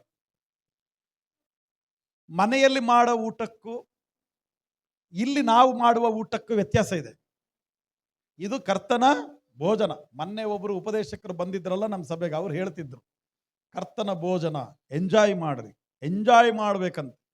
ಕರ್ತನ ಭೋಜನ ಎಂಜಾಯ್ ಮಾಡೋದಲ್ರಿ, ದುಃಖದಿಂದ, ಕಣ್ಣೀರಿನಿಂದ, ಮನಸ್ಸು ಮುರಿಯಲ್ಪಟ್ಟು ದೇವರ ಸನ್ನಿಧಾನದಲ್ಲಿ, ಅಪ್ಪ ನನಗೋಸ್ಕರ ಎಷ್ಟು ಹಿಂಸೆಯನ್ನು ಅನುಭವಿಸಿದೆಯಲ್ಲ, ಎಷ್ಟು ನೋವನ್ನು ಅನುಭವಿಸಿದೆಯಲ್ಲ, ದೇವರೇ ನೀನು ನನಗೆ ಸಹಾಯ ಮಾಡಪ್ಪ. ಸ್ವಾಮಿ, ನಿನ್ನ ವಿಮೋಚನೆಗಾಗಿ ಸ್ತೋತ್ರಪ್ಪ, ನನಗಾಗಿ ಶಿಲುಬೆಯಲ್ಲಿ ಪ್ರಾಣ ಕೊಟ್ಟಿದೆಯಲ್ಲ ಅಂತ ಕಣ್ಣೀರಿಟ್ಟು ಆತನು ಪಟ್ಟ ಶ್ರಮೆಯನ್ನ ನೆನಪು ಮಾಡಬೇಕು. ಎಂಜಾಯ್ಮೆಂಟ್ ಅಲ್ಲ ಇದು. ಹಲ್ಲೆಲೂಯಾ. ಎಂಜಾಯ್ಮೆಂಟ್ ಯಾವುದು ಗೊತ್ತಾ? ನಾವು ಪಾರ್ಕಿಗೆ, ಇಲ್ಲಾಂದ್ರೆ ಟೂರಿಗೆ, ಪಿಕ್ನಿಕ್ಕಿಗೆ ಹೋದಾಗ ಮೀನು ತಿಂದ್ವಿ, ಕೋಳಿ ತಿಂದ್ವಿ, ಆಮೇಲೆ ಇಲ್ಲಿ ಪ್ರೋಗ್ರಾಮ್ ಇದ್ದಾಗ ಕುರಿ ಕೊಯ್ದ್ವಿ ಅಂತೀವಲ್ಲ, ಅದು ಬೇರೆ, ಈ ಭೋಜನ ಬೇರೆ. ಹಲ್ಲೆಲೂಯಾ. ಈಗ ನಾನು ವಿಷಯಕ್ಕೆ ಬರ್ತೀನಿ. ಹಾಗಿದ್ರೆ ಭೋಜನ ಮಾಡುವಾಗ, ಊಟ ಮಾಡುವಾಗ, ಈಗ ನಮ್ಮ ಮನೇದು ಊಟ ನಾವು ನೆನಪು ಮಾಡ್ಕೊಳ್ಳೋಣ. ನಮ್ಮ ಮನೆಗಳಲ್ಲಿ ಊಟ ಮಾಡುವಾಗ ಊಟದ ಒಂದು ಪದ್ಧತಿ ಇರುತ್ತಲ್ರಿ, ಊಟದ್ದು ಆದಂತ ಪದ್ಧತಿ ಇದೆಯಲ್ಲ, ಹೆಂಗ್ ಬೇಕಂಗೆ ಊಟ. ಈಗ ಉದಾಹರಣೆಗೆ ನಾನು ನಿಮಗೆ ಹೇಳ್ತೀನಿ, ಅಕ್ಕಿ ಆಹಾರದ ಪದಾರ್ಥನೇ ಅಲ್ಲ, ಅಕ್ಕಿ ತಿಂದ್ರೆ ಆಯ್ತಲ್ಲ. ಜೋಳ ಆಹಾರದ ಪದಾರ್ಥನೇ ಅಲ್ಲ, ಜೋಳ ಕಾಳು ತಗೊಂಡು ಬಾಯಿಗೆ ಹಾಕೊಂಡ್ರೆ ಆಯ್ತಲ್ಲ, ಹಂಗ್ ತಿನ್ನಂಗಿಲ್ಲ. ಅಕ್ಕಿನೇನ್ ಮಾಡ್ಬೇಕು? ನೀರೆಲ್ಲ ಹಾಕಿ ಬೇಯಿಸಿ ತಿನ್ಬೇಕು. ಕಾಳನ್ನ ಏನ್ ಮಾಡ್ಬೇಕು? ಹಿಟ್ಟು ಮಾಡಿ ತಿನ್ಬೇಕು. ಒಂದು ಪದ್ಧತಿ ಇದೆ. ಹೆಂಗ್ ಬೇಕಂದ್ರೆ ಹೆಂಗ್ ತಿನ್ನಕ್ ಬರಲ್ಲ. ಆ ಪದ್ಧತಿಯ ಪ್ರಕಾರವೇ ನಾವು ತಿನ್ಬೇಕ್ರಿ. ದೇವ್ರ ವಾಕ್ಯ ಹೇಳುತ್ತೆ, ವಸ್ತ್ರಗಳನ್ನ ಮಾರಿ ಕತ್ತಿಯನ್ನ ಖರೀದಿ ಮಾಡು ಅಂತ ಹೇಳುತ್ತೆ. ಏನಂತೆ? ವಸ್ತ್ರಗಳನ್ನ ಮಾರಿ ಕತ್ತಿಯನ್ನ ಖರೀದಿ ಮಾಡು. ಹಂಗ್ಯಾಕೆ ಬರ್ದಿದೆ ಬೈಬಲ್ ಅಲ್ಲಿ ಅಂದ್ರೆ, ನೀನು ಒಂಟಿಯಾಗಿ ಹೋಗ್ತಾ ಇರ್ಬೇಕಾದ್ರೆ ನಿನ್ನ ರಕ್ಷಣೆಗಾಗಿ ಕತ್ತಿ ಇಟ್ಕೋ. ಒಂದ್ ಜೊತೆ ಬಟ್ಟೆ ಕಡಿಮೆ ಆದ್ರೆ ಏನ್ ಪರವಾಗಿಲ್ಲ, ಕತ್ತಿ ಖರೀದಿ ಮಾಡು ಫಸ್ಟ್. ಯಾಕಂದ್ರೆ ನಿನ್ನ ಸ್ವಂತ ರಕ್ಷಣೆಗಾಗಿ. ಕತ್ತಿ ಅನ್ನೋದು ಎದುರುಗಡೆ ಇರೋವರಿಗೆ ತಿವಿಯಕ್ಕಲ್ಲ, ಕತ್ತಿ ಅನ್ನೋದು ನಮ್ಮ ರಕ್ಷಣೆಗಾಗಿ. ಆ ತರ ಖರೀದಿ ಮಾಡಿ ಇಟ್ಕೊ ಅಂತ ಹೇಳುತ್ತೆ. ಹಾಗಿದ್ರೆ ನಮಗೆ ಯಾವುದು ಕತ್ತಿ? ದೇವರ ವಾಕ್ಯವೆಂಬ ಕತ್ತಿರಿ, ದೇವರ ವಾಕ್ಯವೆಂಬ ಕತ್ತಿ. ಹಲ್ಲೆಲೂಯಾ. ನಾನು ನಿಮಗೆ ಹೇಳ, ಯಾರಾದರೂ ನಿಮಗೆ ಉಚಿತವಾಗಿ ಬೈಬಲ್ ಕೊಟ್ರೆ ತಗೋಬೇಡ್ರಿ. ನಾನು ಉಚಿತವಾಗಿ ಬೈಬಲ್ ಕೊಟ್ರೆ ತಗೋಬೇಡ್ರಿ. ನಮಗೊಂದು ಜೊತೆ ಬಟ್ಟೆ ಕಡಿಮೆ ಆದ್ರೂ ಪರವಾಗಿಲ್ಲ, ಆ ಸತ್ಯವೇದವನ್ನ ಹಣ ಕೊಟ್ಟು ಖರೀದಿ ಮಾಡಿಟ್ಕೊಳ್ರಿ. ಆ ದೇವರ ವಾಕ್ಯವೆಂಬ ಕತ್ತಿ ನಿನ್ನ ಆತ್ಮಿಕವಾದ ಜೀವಿತಕ್ಕೆ ಬಹಳ ದೊಡ್ಡ ಆಶೀರ್ವಾದ ರೀ. ಹಲ್ಲೆಲೂಯಾ. ಯಾಕ್ರಿ? ಸ್ವಲ್ಪ ಹಣ ಕೊಟ್ಟು ಸತ್ಯವೇದನ ಖರೀದಿ ಮಾಡೋಷ್ಟು ಶಕ್ತಿ ಇಲ್ಲ ನಮಗೆ. ಶಕ್ತಿ ಇದೆಯಾ ಇಲ್ವಾ? ಉಚಿತವಾಗಿ ನಾವು ತಗೊಂಡ್ರೆ ಎಲ್ಲಿಡ್ತೀವಿ? ನಾವು ಶೋಕೇಸಲ್ಲಿ ಇಟ್ಟು ಸುಮ್ಮನೆ ಆಗ್ತೀವಿ. ಹಣ ಕೊಟ್ಟು ನಾವು ಖರೀದಿ ಮಾಡ್ತಿದೀವಲ್ಲ, ಪ್ರತಿ ದಿವಸ ದೇವ್ರ ಮಕ್ಕಳೇ, ಆ ದೇವರ ವಾಕ್ಯವೆಂಬ ಕತ್ತಿಯನ್ನು ಓದು ನೀನು. ಆ ವಾಕ್ಯವೆಂಬ ಕತ್ತಿ ನಿನಗೆ ಸಂರಕ್ಷಣೆ ಕೊಡುತ್ತೆ. ಹಲ್ಲೆಲೂಯಾ. ಹಲ್ಲೆಲೂಯಾ. ನಿನ್ನ ಭಕ್ತಿಯ ಜೀವಿತಕ್ಕೆ ಒಂದು ಕ್ರಮ ಇದೆ, ನಿನ್ನ ಊಟಕ್ಕೆ ಒಂದು ಕ್ರಮ ಇದೆ, ಕರ್ತನ ಭೋಜನಕ್ಕೆ ಒಂದು ಕ್ರಮ ಇದೆ ರೀ. ಕ್ರೈಸ್ತರ ಜೀವಿತ ಕ್ರಮ ಇಲ್ಲದಂಗಾಗಿದೆ. ಏನಾದರೂ ಮಾಡ್ಬೋದು, ಹೆಂಗಾದ್ರೂ ಜೀವಿಸ್ಬೋದು, ಹೆಂಗಾದ್ರೂ ನಡ್ಕೋಬಹುದು, ಏನ್ ಬೇಕಾದ್ರೂ ಮಾತಾಡ್ಬೋದು, ಕ್ರಮ ಇಲ್ಲ. ನಾನು ಹೇಳ ದೇವ್ರ ಮಕ್ಕಳೇ, ಪ್ರತಿ ಕ್ರೈಸ್ತನ ಜೀವಿತಕ್ಕೆ ಒಂದು ಕ್ರಮ ಇದೆ ರೀ. ಕ್ರಮವಾಗಿ ಜೀವಿಸ್ಬೇಕು. ಊಟ ನಾವು ಹೆಂಗ್ ಬೇಕಂದ್ರೆ ಹಂಗೆ ಊಟ ಮಾಡಲ್ಲ, ಅದಕ್ಕೊಂದು ಕ್ರಮ ಇದೆ. ಅಡಿಗೆ ಹೆಂಗ್ ಬೇಕಂದ್ರೆ ಹಂಗೆ ಮಾಡಲ್ಲ, ಅದಕ್ಕೊಂದು ಕ್ರಮ ಇದೆ. ಯಾವ ಪದಾರ್ಥ, ಯಾವ ಅಡಿಗೆ, ಏನನ್ನ ಹಾಕಬೇಕು, ಎಷ್ಟು ಹಾಕಬೇಕು, ಕರೆಕ್ಟಾಗಿ ಒಂದು ಕ್ರಮ ಇದೆ ರೀ. ಅದೇ ಪ್ರಕಾರ ಏನನ್ನ ತಿನ್ಬೇಕು, ಏನನ್ನ ತಿನ್ನಬಾರ್ದು ಅನ್ನುವಂಥ ಕ್ರಮನೂ ಇದೆ. ನಾನು ನಿಮಗೆ ಸಣ್ಣ ಉದಾಹರಣೆ ನಾನು ಹೇಳ್ತೀನಿ. ಚಿಕನ್ ತಿಂತೀರಲ್ಲ, ಬೋನು ಕೂಡ ತಿಂತೀರಾ? ಅದು ಬೇಯಿಸಿದ್ದೆ ಅಲ್ಲ, ಅದು ತಿನ್ನಬಾರ್ದು. ಬೋನನ್ನು ಏನು ಮಾಡಬಾರ್ದು? ತಿನ್ನಬಾರ್ದು. ನುಗ್ಗಿಕಾಯಿ ಬೇಯಿಸ್ತೀವಲ್ಲ, ಮತ್ತೆ ಅದನ್ನು ಅಗದು ಸಿಪ್ಪೆನೂ ನುಂಗ್ಬಿಡ್ತೀವ, ಅದು ತಿನ್ನಬಾರ್ದು. ಅದನ್ನೇನು ಮಾಡಬೇಕು? ಅಂದ್ರೆ ಏನನ್ನ ತಿನ್ಬೇಕು, ಏನನ್ನ ತಿನ್ನಬಾರ್ದು ಅಂತ ನಮ್ಮ ಅಡಿಗೆ ಮನೆಯಲ್ಲೇ ರೂಲ್ ಇದ್ರೆ, ಇಲ್ಲಿ ಕರ್ತನ ಭೋಜನದಲ್ಲಿ ಬಂದಾಗ ಏನ್ ಮಾಡಬೇಕು, ಹೆಂಗ್ ಜೀವಿಸ್ಬೇಕು, ಹೆಂಗ್ ನಡ್ಕೋಬೇಕು ಅನ್ನೋ ರೂಲ್ ನಿನಗೆ ಬೇಡವಾ? ಬಹಳ ಜನರಿಗೆ ಆ ರೂಲೇ ಬೇಡ. ಏನ್ ಬೇಕಾದ್ರೂ ಮಾಡ್ಬೋದು, ಬಂದು ಕರ್ತನ ಭೋಜನದಲ್ಲಿ ಭಾಗಿಯಾಗ್ಬೋದು. ಏನ್ ಬೇಕಾದ್ರೂ ಮಾಡ್ಬೋದು, ಇಲ್ಲಿ ಬಂದು ರೊಟ್ಟಿ ದ್ರಾಕ್ಷರಸನ ತಿನ್ಬೋದು, ಕುಡಿಬೋದು. ಹಂಗಿಲ್ಲ. ನಿನ್ನ ಅಡಿಗೆ ಮನೆಯಲ್ಲಿ ರೂಲ್ ಇದ್ರೆ, ನಿನ್ನ ತಟ್ಟೆಗೆ ಸಣ್ಣದ ರೂಲ್ ಇದ್ರೆ, ನಾನು ಹೇಳ್ತೀನಿ, ಅದಕ್ಕೆ ಅಷ್ಟು ರೂಲ್ ಇರೋದಾದ್ರೆ ಇಲ್ಲಿ ಕರ್ತನ ಭೋಜನಕ್ಕೆ ರೂಲ್ ಬೇಡವಾ? ಏನ್ ತಿನ್ಬೇಕು, ಹೆಂಗ್ ತಿನ್ಬೇಕು, ಹೆಂಗ್ ಪಾಲುದಾರ ಆಗ್ಬೇಕು, ಹೆಂಗ್ ಬರ್ಬೇಕು, ಹೆಂಗ್ ಕೂರ್ಬೇಕು, ಪದ್ಧತಿ ಏನು? ದೇವ್ರ ವಾಕ್ಯದಲ್ಲಿ ನಾವು ಸ್ವಲ್ಪ ವಾಕ್ಯಗಳನ್ನ ನಾವು ನೋಡೋಣ. ಹಳೆ ಒಡಂಬಡಿಕೆಯಲ್ಲಿ ಊಟ ಮಾಡುವಾಗ ಜನರಿಗೆ ದೇವರು ಹೇಳಿದರು. ಏನು ಹೇಳಿದ್ರು ಅಂದ್ರೆ, ಯಾವುದನ್ನ ತಿನ್ಬೇಕು, ಯಾವುದನ್ನ ತಿನ್ಬಾರ್ದು ಅನ್ನೋಂಥ ಪದ್ಧತಿಯನ್ನು ದೇವರು ಕಲಿಸ್ಕೊಟ್ರು. ನೋಡಪ್ಪ, ಊಟಕ್ಕೆ ನೀವು ಅಡಿಗೆ ಮಾಡುವಾಗ ಇಂಥ ತಿನ್ಬೇಡ್ರಿ, ಇಂಥ ತಿನ್ರಿ. ಇಂಥ ಪದಾರ್ಥ ಇರಲಿ, ಇಂಥ ಪದಾರ್ಥ ಬೇಡ. ಅಲ್ಲಿ ಇರೋದೆಲ್ಲರೂ ಮಾಂಸಾಹಾರಿಗಳು, ಸಸ್ಯಾಹಾರಿಗಳಲ್ಲ, ಎಲ್ಲರೂ ಮಾಂಸಾಹಾರಿಗಳು.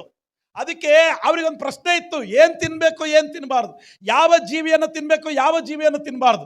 ದೇವರು ಸ್ಪಷ್ಟವಾಗಿ ಅವ್ರಿಗೆ ಹೇಳ್ತಾರೆ, ಏನನ್ನ ತಿನ್ಬೇಕು, ಏನನ್ನ ತಿನ್ನಬಾರ್ದು ಅಂತ ಹೇಳ್ತಾರೆ. ನೀವು ಮನೆಯಲ್ಲಿ ಹೋಗಿ ನಿಮಗೆ ಟೈಮ್ ಇದ್ದಾಗ ಯಾಜಕ ಕಾಂಡ 11ನೇ ಅಧ್ಯಾಯ ಪೂರ್ತಿ ಓದ್ರಿ. 11ನೇ ಅಧ್ಯಾಯ ಏನ್ ತಿನ್ಬೇಕು, ಏನ್ ತಿನ್ನಬಾರ್ದು ಅಂತಾರೆ.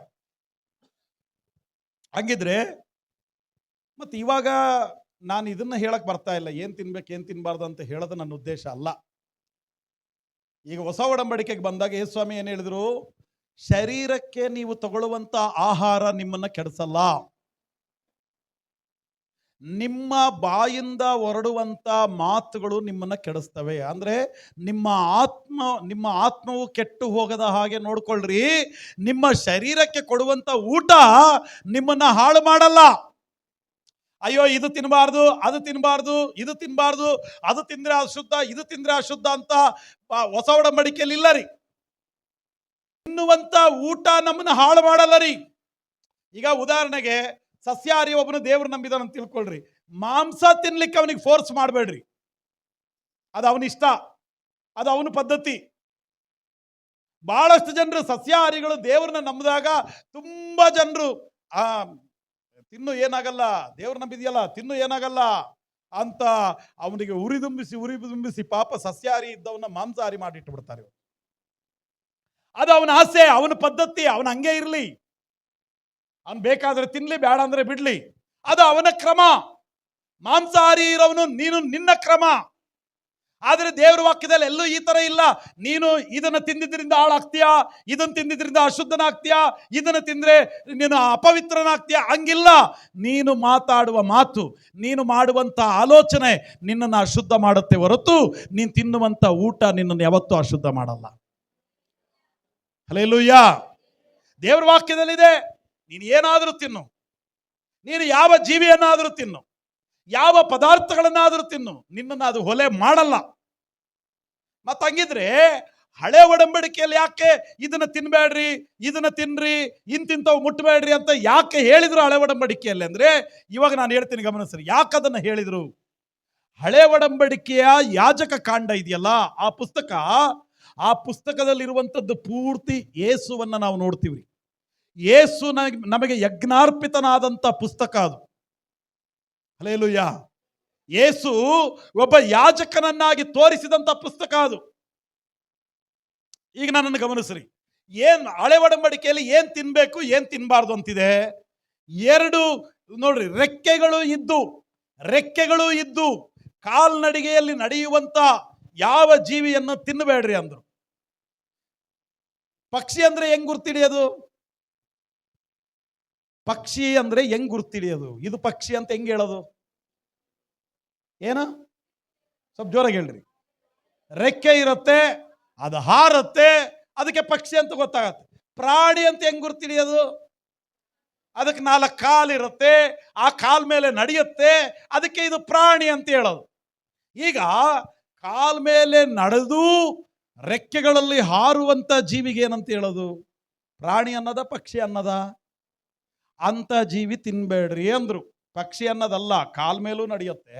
ಪಕ್ಷಿಗಳೆಲ್ಲ ಕಾಲ್ ಮೇಲೆ ಸ್ವಲ್ಪ ದೂರ ನಡೀತಾವಷ್ಟೇ, ಆದರೆ ಹೆಚ್ಚಿನ ಅಂಶ ಹಾರ್ತವೆ. ಗೂಬೆ ಇದೆಯಲ್ಲ, ಗೂಬೆ ಹಾರುತ್ತೆ, ಅದು ನಡೆಯುತ್ತೆ, ಹಾರುತ್ತೆ ಮತ್ತೆ ನಡೆಯುತ್ತೆ. ಆ ತರದ ಜೀವಿಗಳನ್ನ ನೀವು ತಿನ್ಬೇಡ್ರಿ ಅಂತ ಹೇಳಿದ್ರು. ಯಾಕದನ್ನ ಆ ಥರ ಹೇಳಿದ್ರು ಅಂದ್ರೆ, ನಾನು ನಿಮ್ಗೆ ಹೇಳ್ತೀನಿ ಗಮನಿಸ್ರಿ. ಒಂದು ಪಕ್ಷಿ ಆದ್ರೂ ಆಗಿರ್ಬೇಕು, ಇಲ್ಲ ಪ್ರಾಣಿ ಆದ್ರೂ ಆಗಿರ್ಬೇಕು. ಪಕ್ಷಿ ಪ್ರಾಣಿ ಎರಡೂ ತರ ಇರುವಂತ ಜೀವಿಯನ್ನ ನೀವು ತಿನ್ಬೇಡ್ರಿ ಅಂತ ಹೇಳಿದ್ರು. ಅಂದ್ರೆ ಅದರ ಅರ್ಥ, ನೀನು ಲೋಕಾರೂಢಿಯಾಗಿರು ಒಂದು, ಇಲ್ಲ ಅಂದ್ರೆ ಆತ್ಮ ಸಂಬಂಧವಾಗಿರು ಒಂದು. ನೀನು ಲೋಕ ಸಂಬಂಧವಾಗಿದ್ದು ಆತ್ಮಿಕವಾಗಿನೂ ನಾನು ಜೀವಿಸ್ತೀನಿ ಅಂತ ಬ್ಯಾಲೆನ್ಸ್ ಮಾಡಬೇಡ. ಒಂದು ಲೋಕದ ಪ್ರಕಾರ ಇರು, ಇಲ್ಲ ದೇವರ ಪ್ರಕಾರ ಇರು. ಇದೆಯಾ?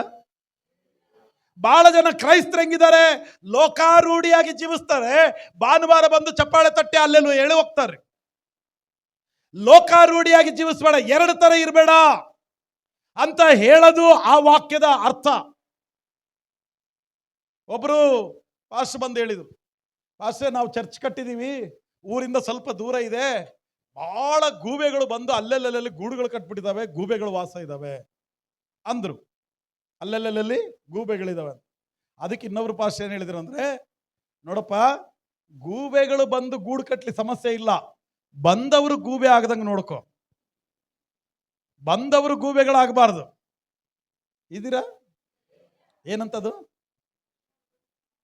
ಯಾರವ್ರು ಬಂದವರು? ಈ ಕ್ಲೀನಾಗಿ ಅರ್ಥ ಆಯ್ತಲ್ಲ. ಗೂಬೆಗಳು ಬಂದು ಬೇಕಾದ್ರೆ ವಾಸ ಮಾಡ್ಲಿ, ಅದೇನ್ ಸಮಸ್ಯೆ ಇಲ್ಲ. ಚರ್ಚ್ ಏನು ಹಾಳಾಗಲ್ಲ, ಬಿಲ್ಡಿಂಗ್ ಏನು ಹಾಳಾಗಲ್ಲ, ಕಟ್ಟಡ ಹಂಗೆ ಇರ್ತದೆ, ಆ ಸಭೆ ಏನು ಹಾಳಾಗಲ್ಲ. ಬಂದವರು ಗೂಬೆಗಳಾದ್ರು ಅಂದ್ರೆ ಸಭೆ ಹಾಳಾಗ್ತದೆ. ಗೂಬೆಗಳಂತಂದ್ರೆ, ನಾನು ತಪ್ಪು ತಿಳಿಬೇಡ್ರಿ ಈ ಶಬ್ದ ಉಪಯೋಗ ಮಾಡ್ತಾ ಇರೋದಕ್ಕೆ. ಗೂಬೆ ಅಂತ ಯಾಕೆ ಅಲ್ಲಿ ನಾನು ಹೇಳ್ತಾ ಇದ್ದೀನಿ ಅಂದ್ರೆ, ಅದು 2 ತರ ಜೀವನ ಮಾಡುತ್ತೆ. ಹಂಗೂ ಇರುತ್ತೆ, ಹಿಂಗೂ ಇರುತ್ತೆ. ಅಲ್ಲಿ ಹೋಗಿ ಕುಡಿದು ಬರುತ್ತೆ, ಇಲ್ಲ ಅಲ್ಲೆಲ್ಲೂ ಹೇಳುತ್ತೆ. ಅಲ್ಲಿ ಹೋಗಿ ಬೀಡಿ ಸೇದ್ ಬರುತ್ತೆ, ಇಲ್ಲ ಅಲ್ಲೆಲ್ಲೂ ಹೇಳುತ್ತೆ. ಅಲ್ಲಿ ಹೋಗಿ ವ್ಯಭಿಚಾರ ಮಾಡುತ್ತೆ, ಇಲ್ಲಿ ಬಂದು ಅಲ್ಲೆಲ್ಲೂ ಹೇಳುತ್ತೆ. ಲೋಕಾರೂಢಿಯಾಗಿ ಅಲ್ಲಿ ಜೀವಿಸುತ್ತೆ, ಇಸ್ಪೇಟ್ ಆಡುತ್ತೆ, ಕುಡಿಯುತ್ತೆ, ಏನ್ರಿ ಬೀಡಿ ಸೇದುತ್ತೆ, ಸಿಗರೇಟ್ ಸೇದುತ್ತೆ, ಹೊಲಸು ಮಾತಾಡುತ್ತೆ. ಭಯಂಕರವಾದ ಹೊಲಸು ಜೀವನ ರೀ, ಯಾರಿಗೂ ಕಾಣ್ಲಾರ್ದೆ ಇರುವಂತ ರಹಸ್ಯವಾದ ಜೀವನ ಅಲ್ಲಿ ಮಾಡುತ್ತೆ, ಇಲ್ಲಿ ಬಂದು ಅಲ್ಲೆಲ್ಲೂ ಹೇಳುತ್ತೆ. ಮತ್ತೆ ಇವಾಗ ಅದಕ್ಕೆ ಗೂಬೆಗಳು ಬಂದು ವಾಸ ಮಾಡ್ಲಿಬೇಕಾದ್ರೆ, ಆದ್ರೆ ಬಂದವರು ಗೂಬೆಗಳಾಗಬಾರ್ದು, 2 ತರ ಜೀವಿಸಬಾರದು, 2 ತರದ ಜೀವಿತ ಜೀವಿಸಬಾರ್ದು ರೀ. ಒಂದು ಲೋಕ ಸಂಬಂಧವಾಗಿರು, ಇಲ್ಲ ಅಂದ್ರೆ ಆತ್ಮ ಸಂಬಂಧವಾಗಿರು. ಲೋಕ ಸಂಬಂಧವಾಗಿ ಜೀವಿಸ್ತಾ ಆತ್ಮ ಸಂಬಂಧವಾಗಿ ಬದುಕಬೇಡ. ಅಲ್ಲಿ ಒಂಥರ, ಇಲ್ಲಿ ಒಂಥರ. ನಿನ್ನ ಹೃದಯಾಂತರಾಳದ ಜೀವಿತವನ್ನು ದೇವರು ನೋಡ್ತಾರೆ. ಅಲ್ಲಿ ಹೋದಾಗ ಏನ್ ಅನ್ಕೋತಾರೋ, ಇಲ್ಲಿ ಹೋದಾಗ ಏನ್ ಅನ್ಕೊಳ್ತಾರೋ, ಅಲ್ಲಿ ಹೋದಾಗ ಏನಂತಾರೋ, ಇವ್ರು ಏನಂತಾರೋ. ನಾನು ಬಹಳ ಸರಿ ಹೇಳಿದ್ದೀನಿ, ಈ ಲೋಕ ಸಂಬಂಧವಾದ ದುರಭ್ಯಾಸಗಳಿಂದ ದೂರವಾಗಿದ್ದು ದೇವರ ಸನ್ನಿಧಾನದಲ್ಲಿ ಆತ್ಮ ಸಂಬಂಧವಾಗಿ ಜೀವಿಸ್ರಿ ಅಂತ ಹೇಳುವ ಅರ್ಥ ಅದು. ರೆಕ್ಕೆಗಳುಳ್ಳ ಕಾಲುಗಳುಳ್ಳ ಜೀವಿಗಳನ್ನ ತಿನ್ನಬೇಡ್ರಿ ಅಂತ ದೇವರ ವಾಕ್ಯದಲ್ಲಿ ಹೇಳುತ್ತೆ. ನೋಹನ ಹಡಗು ಎಷ್ಟು ದೊಡ್ಡ ಹಡಗನ್ನ ಕಟ್ಟಿದ, 5 ವರ್ಷ ಪ್ರಯಾಸ ಪಟ್ಟ ಹಡಗ ಕಟ್ಟಿದಾರಿ. ಜಲಪ್ರಳಯ, 40 ದಿವಸ ಪ್ರಬಲವಾದ ಮಳೆ, 150 ದಿವಸ ನೀರು ನಿಂತಿದೆ. ಆ ನೀರಿನ ಮೇಲೆ ಹಡಗು ತೇಲಾಡ್ತಿದೆ ರೀ. ಹಡಗಿನಲ್ಲಿ ಏನೇನಿರ್ಬೇಕು? ಹಡಗಿನಲ್ಲಿ ಏನೇನಿರ್ಬೇಕು? ಎಲ್ಲಾ ತರದ ಪ್ರಾಣಿಗಳು, ಎಲ್ಲಾ ತರದ ಪಕ್ಷಿಗಳನ್ನ ಸೇರಿಸ್ಕೋ. ಎಲ್ಲ ಪ್ರಾಣಿ ಪಕ್ಷಿಗಳು ನಿನ್ನ ಹಡಗಿನಲ್ಲಿ ಇರಬೇಕು. ನೋಹನ ಹಡಗು ಯಾವುದು? ನಮ್ಮ ಚರ್ಚೆ ನೋಹನ ಹಡಗ್ರಿ. ಒಳಗೆ ಏನೇನಿದ್ವು ಪ್ರಾಣಿಗಳು? ಯಾವ್ಯಾವ ಪ್ರಾಣಿಗಳಿದ್ವು? ನಾಯಿ ಇತ್ತು, ನರಿ ಇತ್ತು, ಸಿಂಹ ಇತ್ತು ರೀ, ಹುಲಿ ಇತ್ತು, ಕರಡಿ ಇತ್ತು. ಇಲ್ಲೂ ಅದಾವಲ್ಲೆಲ್ಲ. ಇದು ನಮ್ದು ನೋಹಂದ ಹಡಗು. ಇಲ್ಲಿ ಕರಡಿ ಐತೆ, ಇಲ್ಲಿ ಹುಲಿ ಐತೆ, ಇಲ್ಲಿ ಸಿಂಹ ಐತೆ, ಇಲ್ಲಿ ನರಿ ಐತೆ, ಆಮೆ ಐತೆ. ತಿನ್ನೋದು ಮಲಗೋದು, ತಿನ್ನೋದು ಮಲಗೋದು, ತಿನ್ನೋದು ಮಲಗೋದು. ಆಮೆ ಸೋಮಾರಿ ರೀ. ಆಮೇನೂ ಐತೆ ನಮ್ಮ ಹತ್ರ.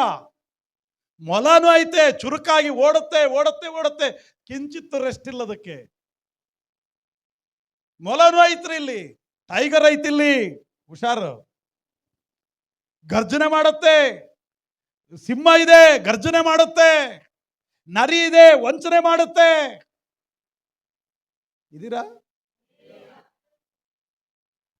ನಾನು ಹೇಳ್ತಾ ಇರುವ ಸಂಗತಿ, ಲೋಕ ಸಂಬಂಧವಾಗಿಯೂ ಆತ್ಮ ಸಂಬಂಧವಾಗಿಯೂ 2 ಕಡೆಗಳಲ್ಲಿ ಕಾಲಿಟ್ಟು ಜೀವಿಸಬೇಡ. ಅಪ್ಪ ನನಗೆ ವಿಮೋಚನೆ ಕೊಟ್ಟಿದ್ಯಾ, ನಿನಗೆ ಸ್ತೋತ್ರ. ಅಪ್ಪ ನೀನು ಅದ್ಭುತ ಮಾಡಿದ್ಯಾ, ಸ್ತೋತ್ರ. ನನ್ನ ಜೀವಿತವನ್ನ ರೂಪಿಸಿದ್ಯಾ, ನಿನಗೆ ಸ್ತೋತ್ರ. ಸ್ವಾಮಿ ನಿನ್ನ ಮಹಿಮೆಯಲ್ಲಿ ನನ್ನನ್ನು ಇವತ್ತಿಗೂ ನಡೆಸ್ತಾ ಇದೆಯಾ, ನಿನಗೆ ಕೋಟಿ ಸ್ತೋತ್ರ ಅಪ್ಪ. ಆ ರೀತಿಯಾಗಿ ನಾವು ಜೀವಿಸ್ಬೇಕಂತ ದೇವರ ವಾಕ್ಯದಲ್ಲಿ ಹೇಳುತ್ತೆ. ನಾವು ಆಪಲ್ ತಿಂದ್ರೆ ಗೊತ್ತಾಗತ್ರಿ ಇದು ಆಪಲ್ ಅಂತ. ಅದರ ರುಚಿ ಮೇಲೆ ನಮಗೆ ಗೊತ್ತಾಗತ್ತೆ ಆಪಲ್ ಅಂತ. ಏನೋ ಆರೆಂಜ್ ತಿನ್ನುವಾಗ ನಮಗೆ ಗೊತ್ತಾಗತ್ತೆ ಇದು ಆರೆಂಜ್ ಅಂತ, ಯಾಕಂದ್ರೆ ತಿನ್ನುವ ರುಚಿಯಿಂದ ಅದರ ಗುಣ ಗೊತ್ತಾಗತ್ತೆ. ಆಪಲ್ ನೀನು ಸಿಹಿ ಇದೆ ಅಂತೇಳಿ ತಿನ್ನುವಾಗ ಅದು ಕೆಟ್ಟು ಹುಳಿ ಇತ್ತಂದ್ರೆ ಏನ್ ಮಾಡ್ತೀಯ? ಆಪಲ್ ಏನಾ ಇದು? ನಿಮಗೆ ಡೌಟ್ ಬರುತ್ತಿದೆ, ಆಪಲ್ ಏನಾ? ನೀನ್ ಜೀವಿಸುವಂತ ಜೀವಿತವನ್ನ ನೋಡಿ ದೇವರು ಕೇಳ್ತಾ ಇದ್ದಾರೆ, ನನ್ನ ಮಗನೇನಾ ಇವನು, ನನ್ನ ಮಗಳೇನಾ? ಅಲ್ಲ, ಇವ್ರು ಜೀವಿಸ್ಬೇಕಾಗಿದ್ದು ಹಿಂಗ್ಯಾಕೆ ಜೀವಿಸ್ತಾ ಇದ್ದಾರೆ?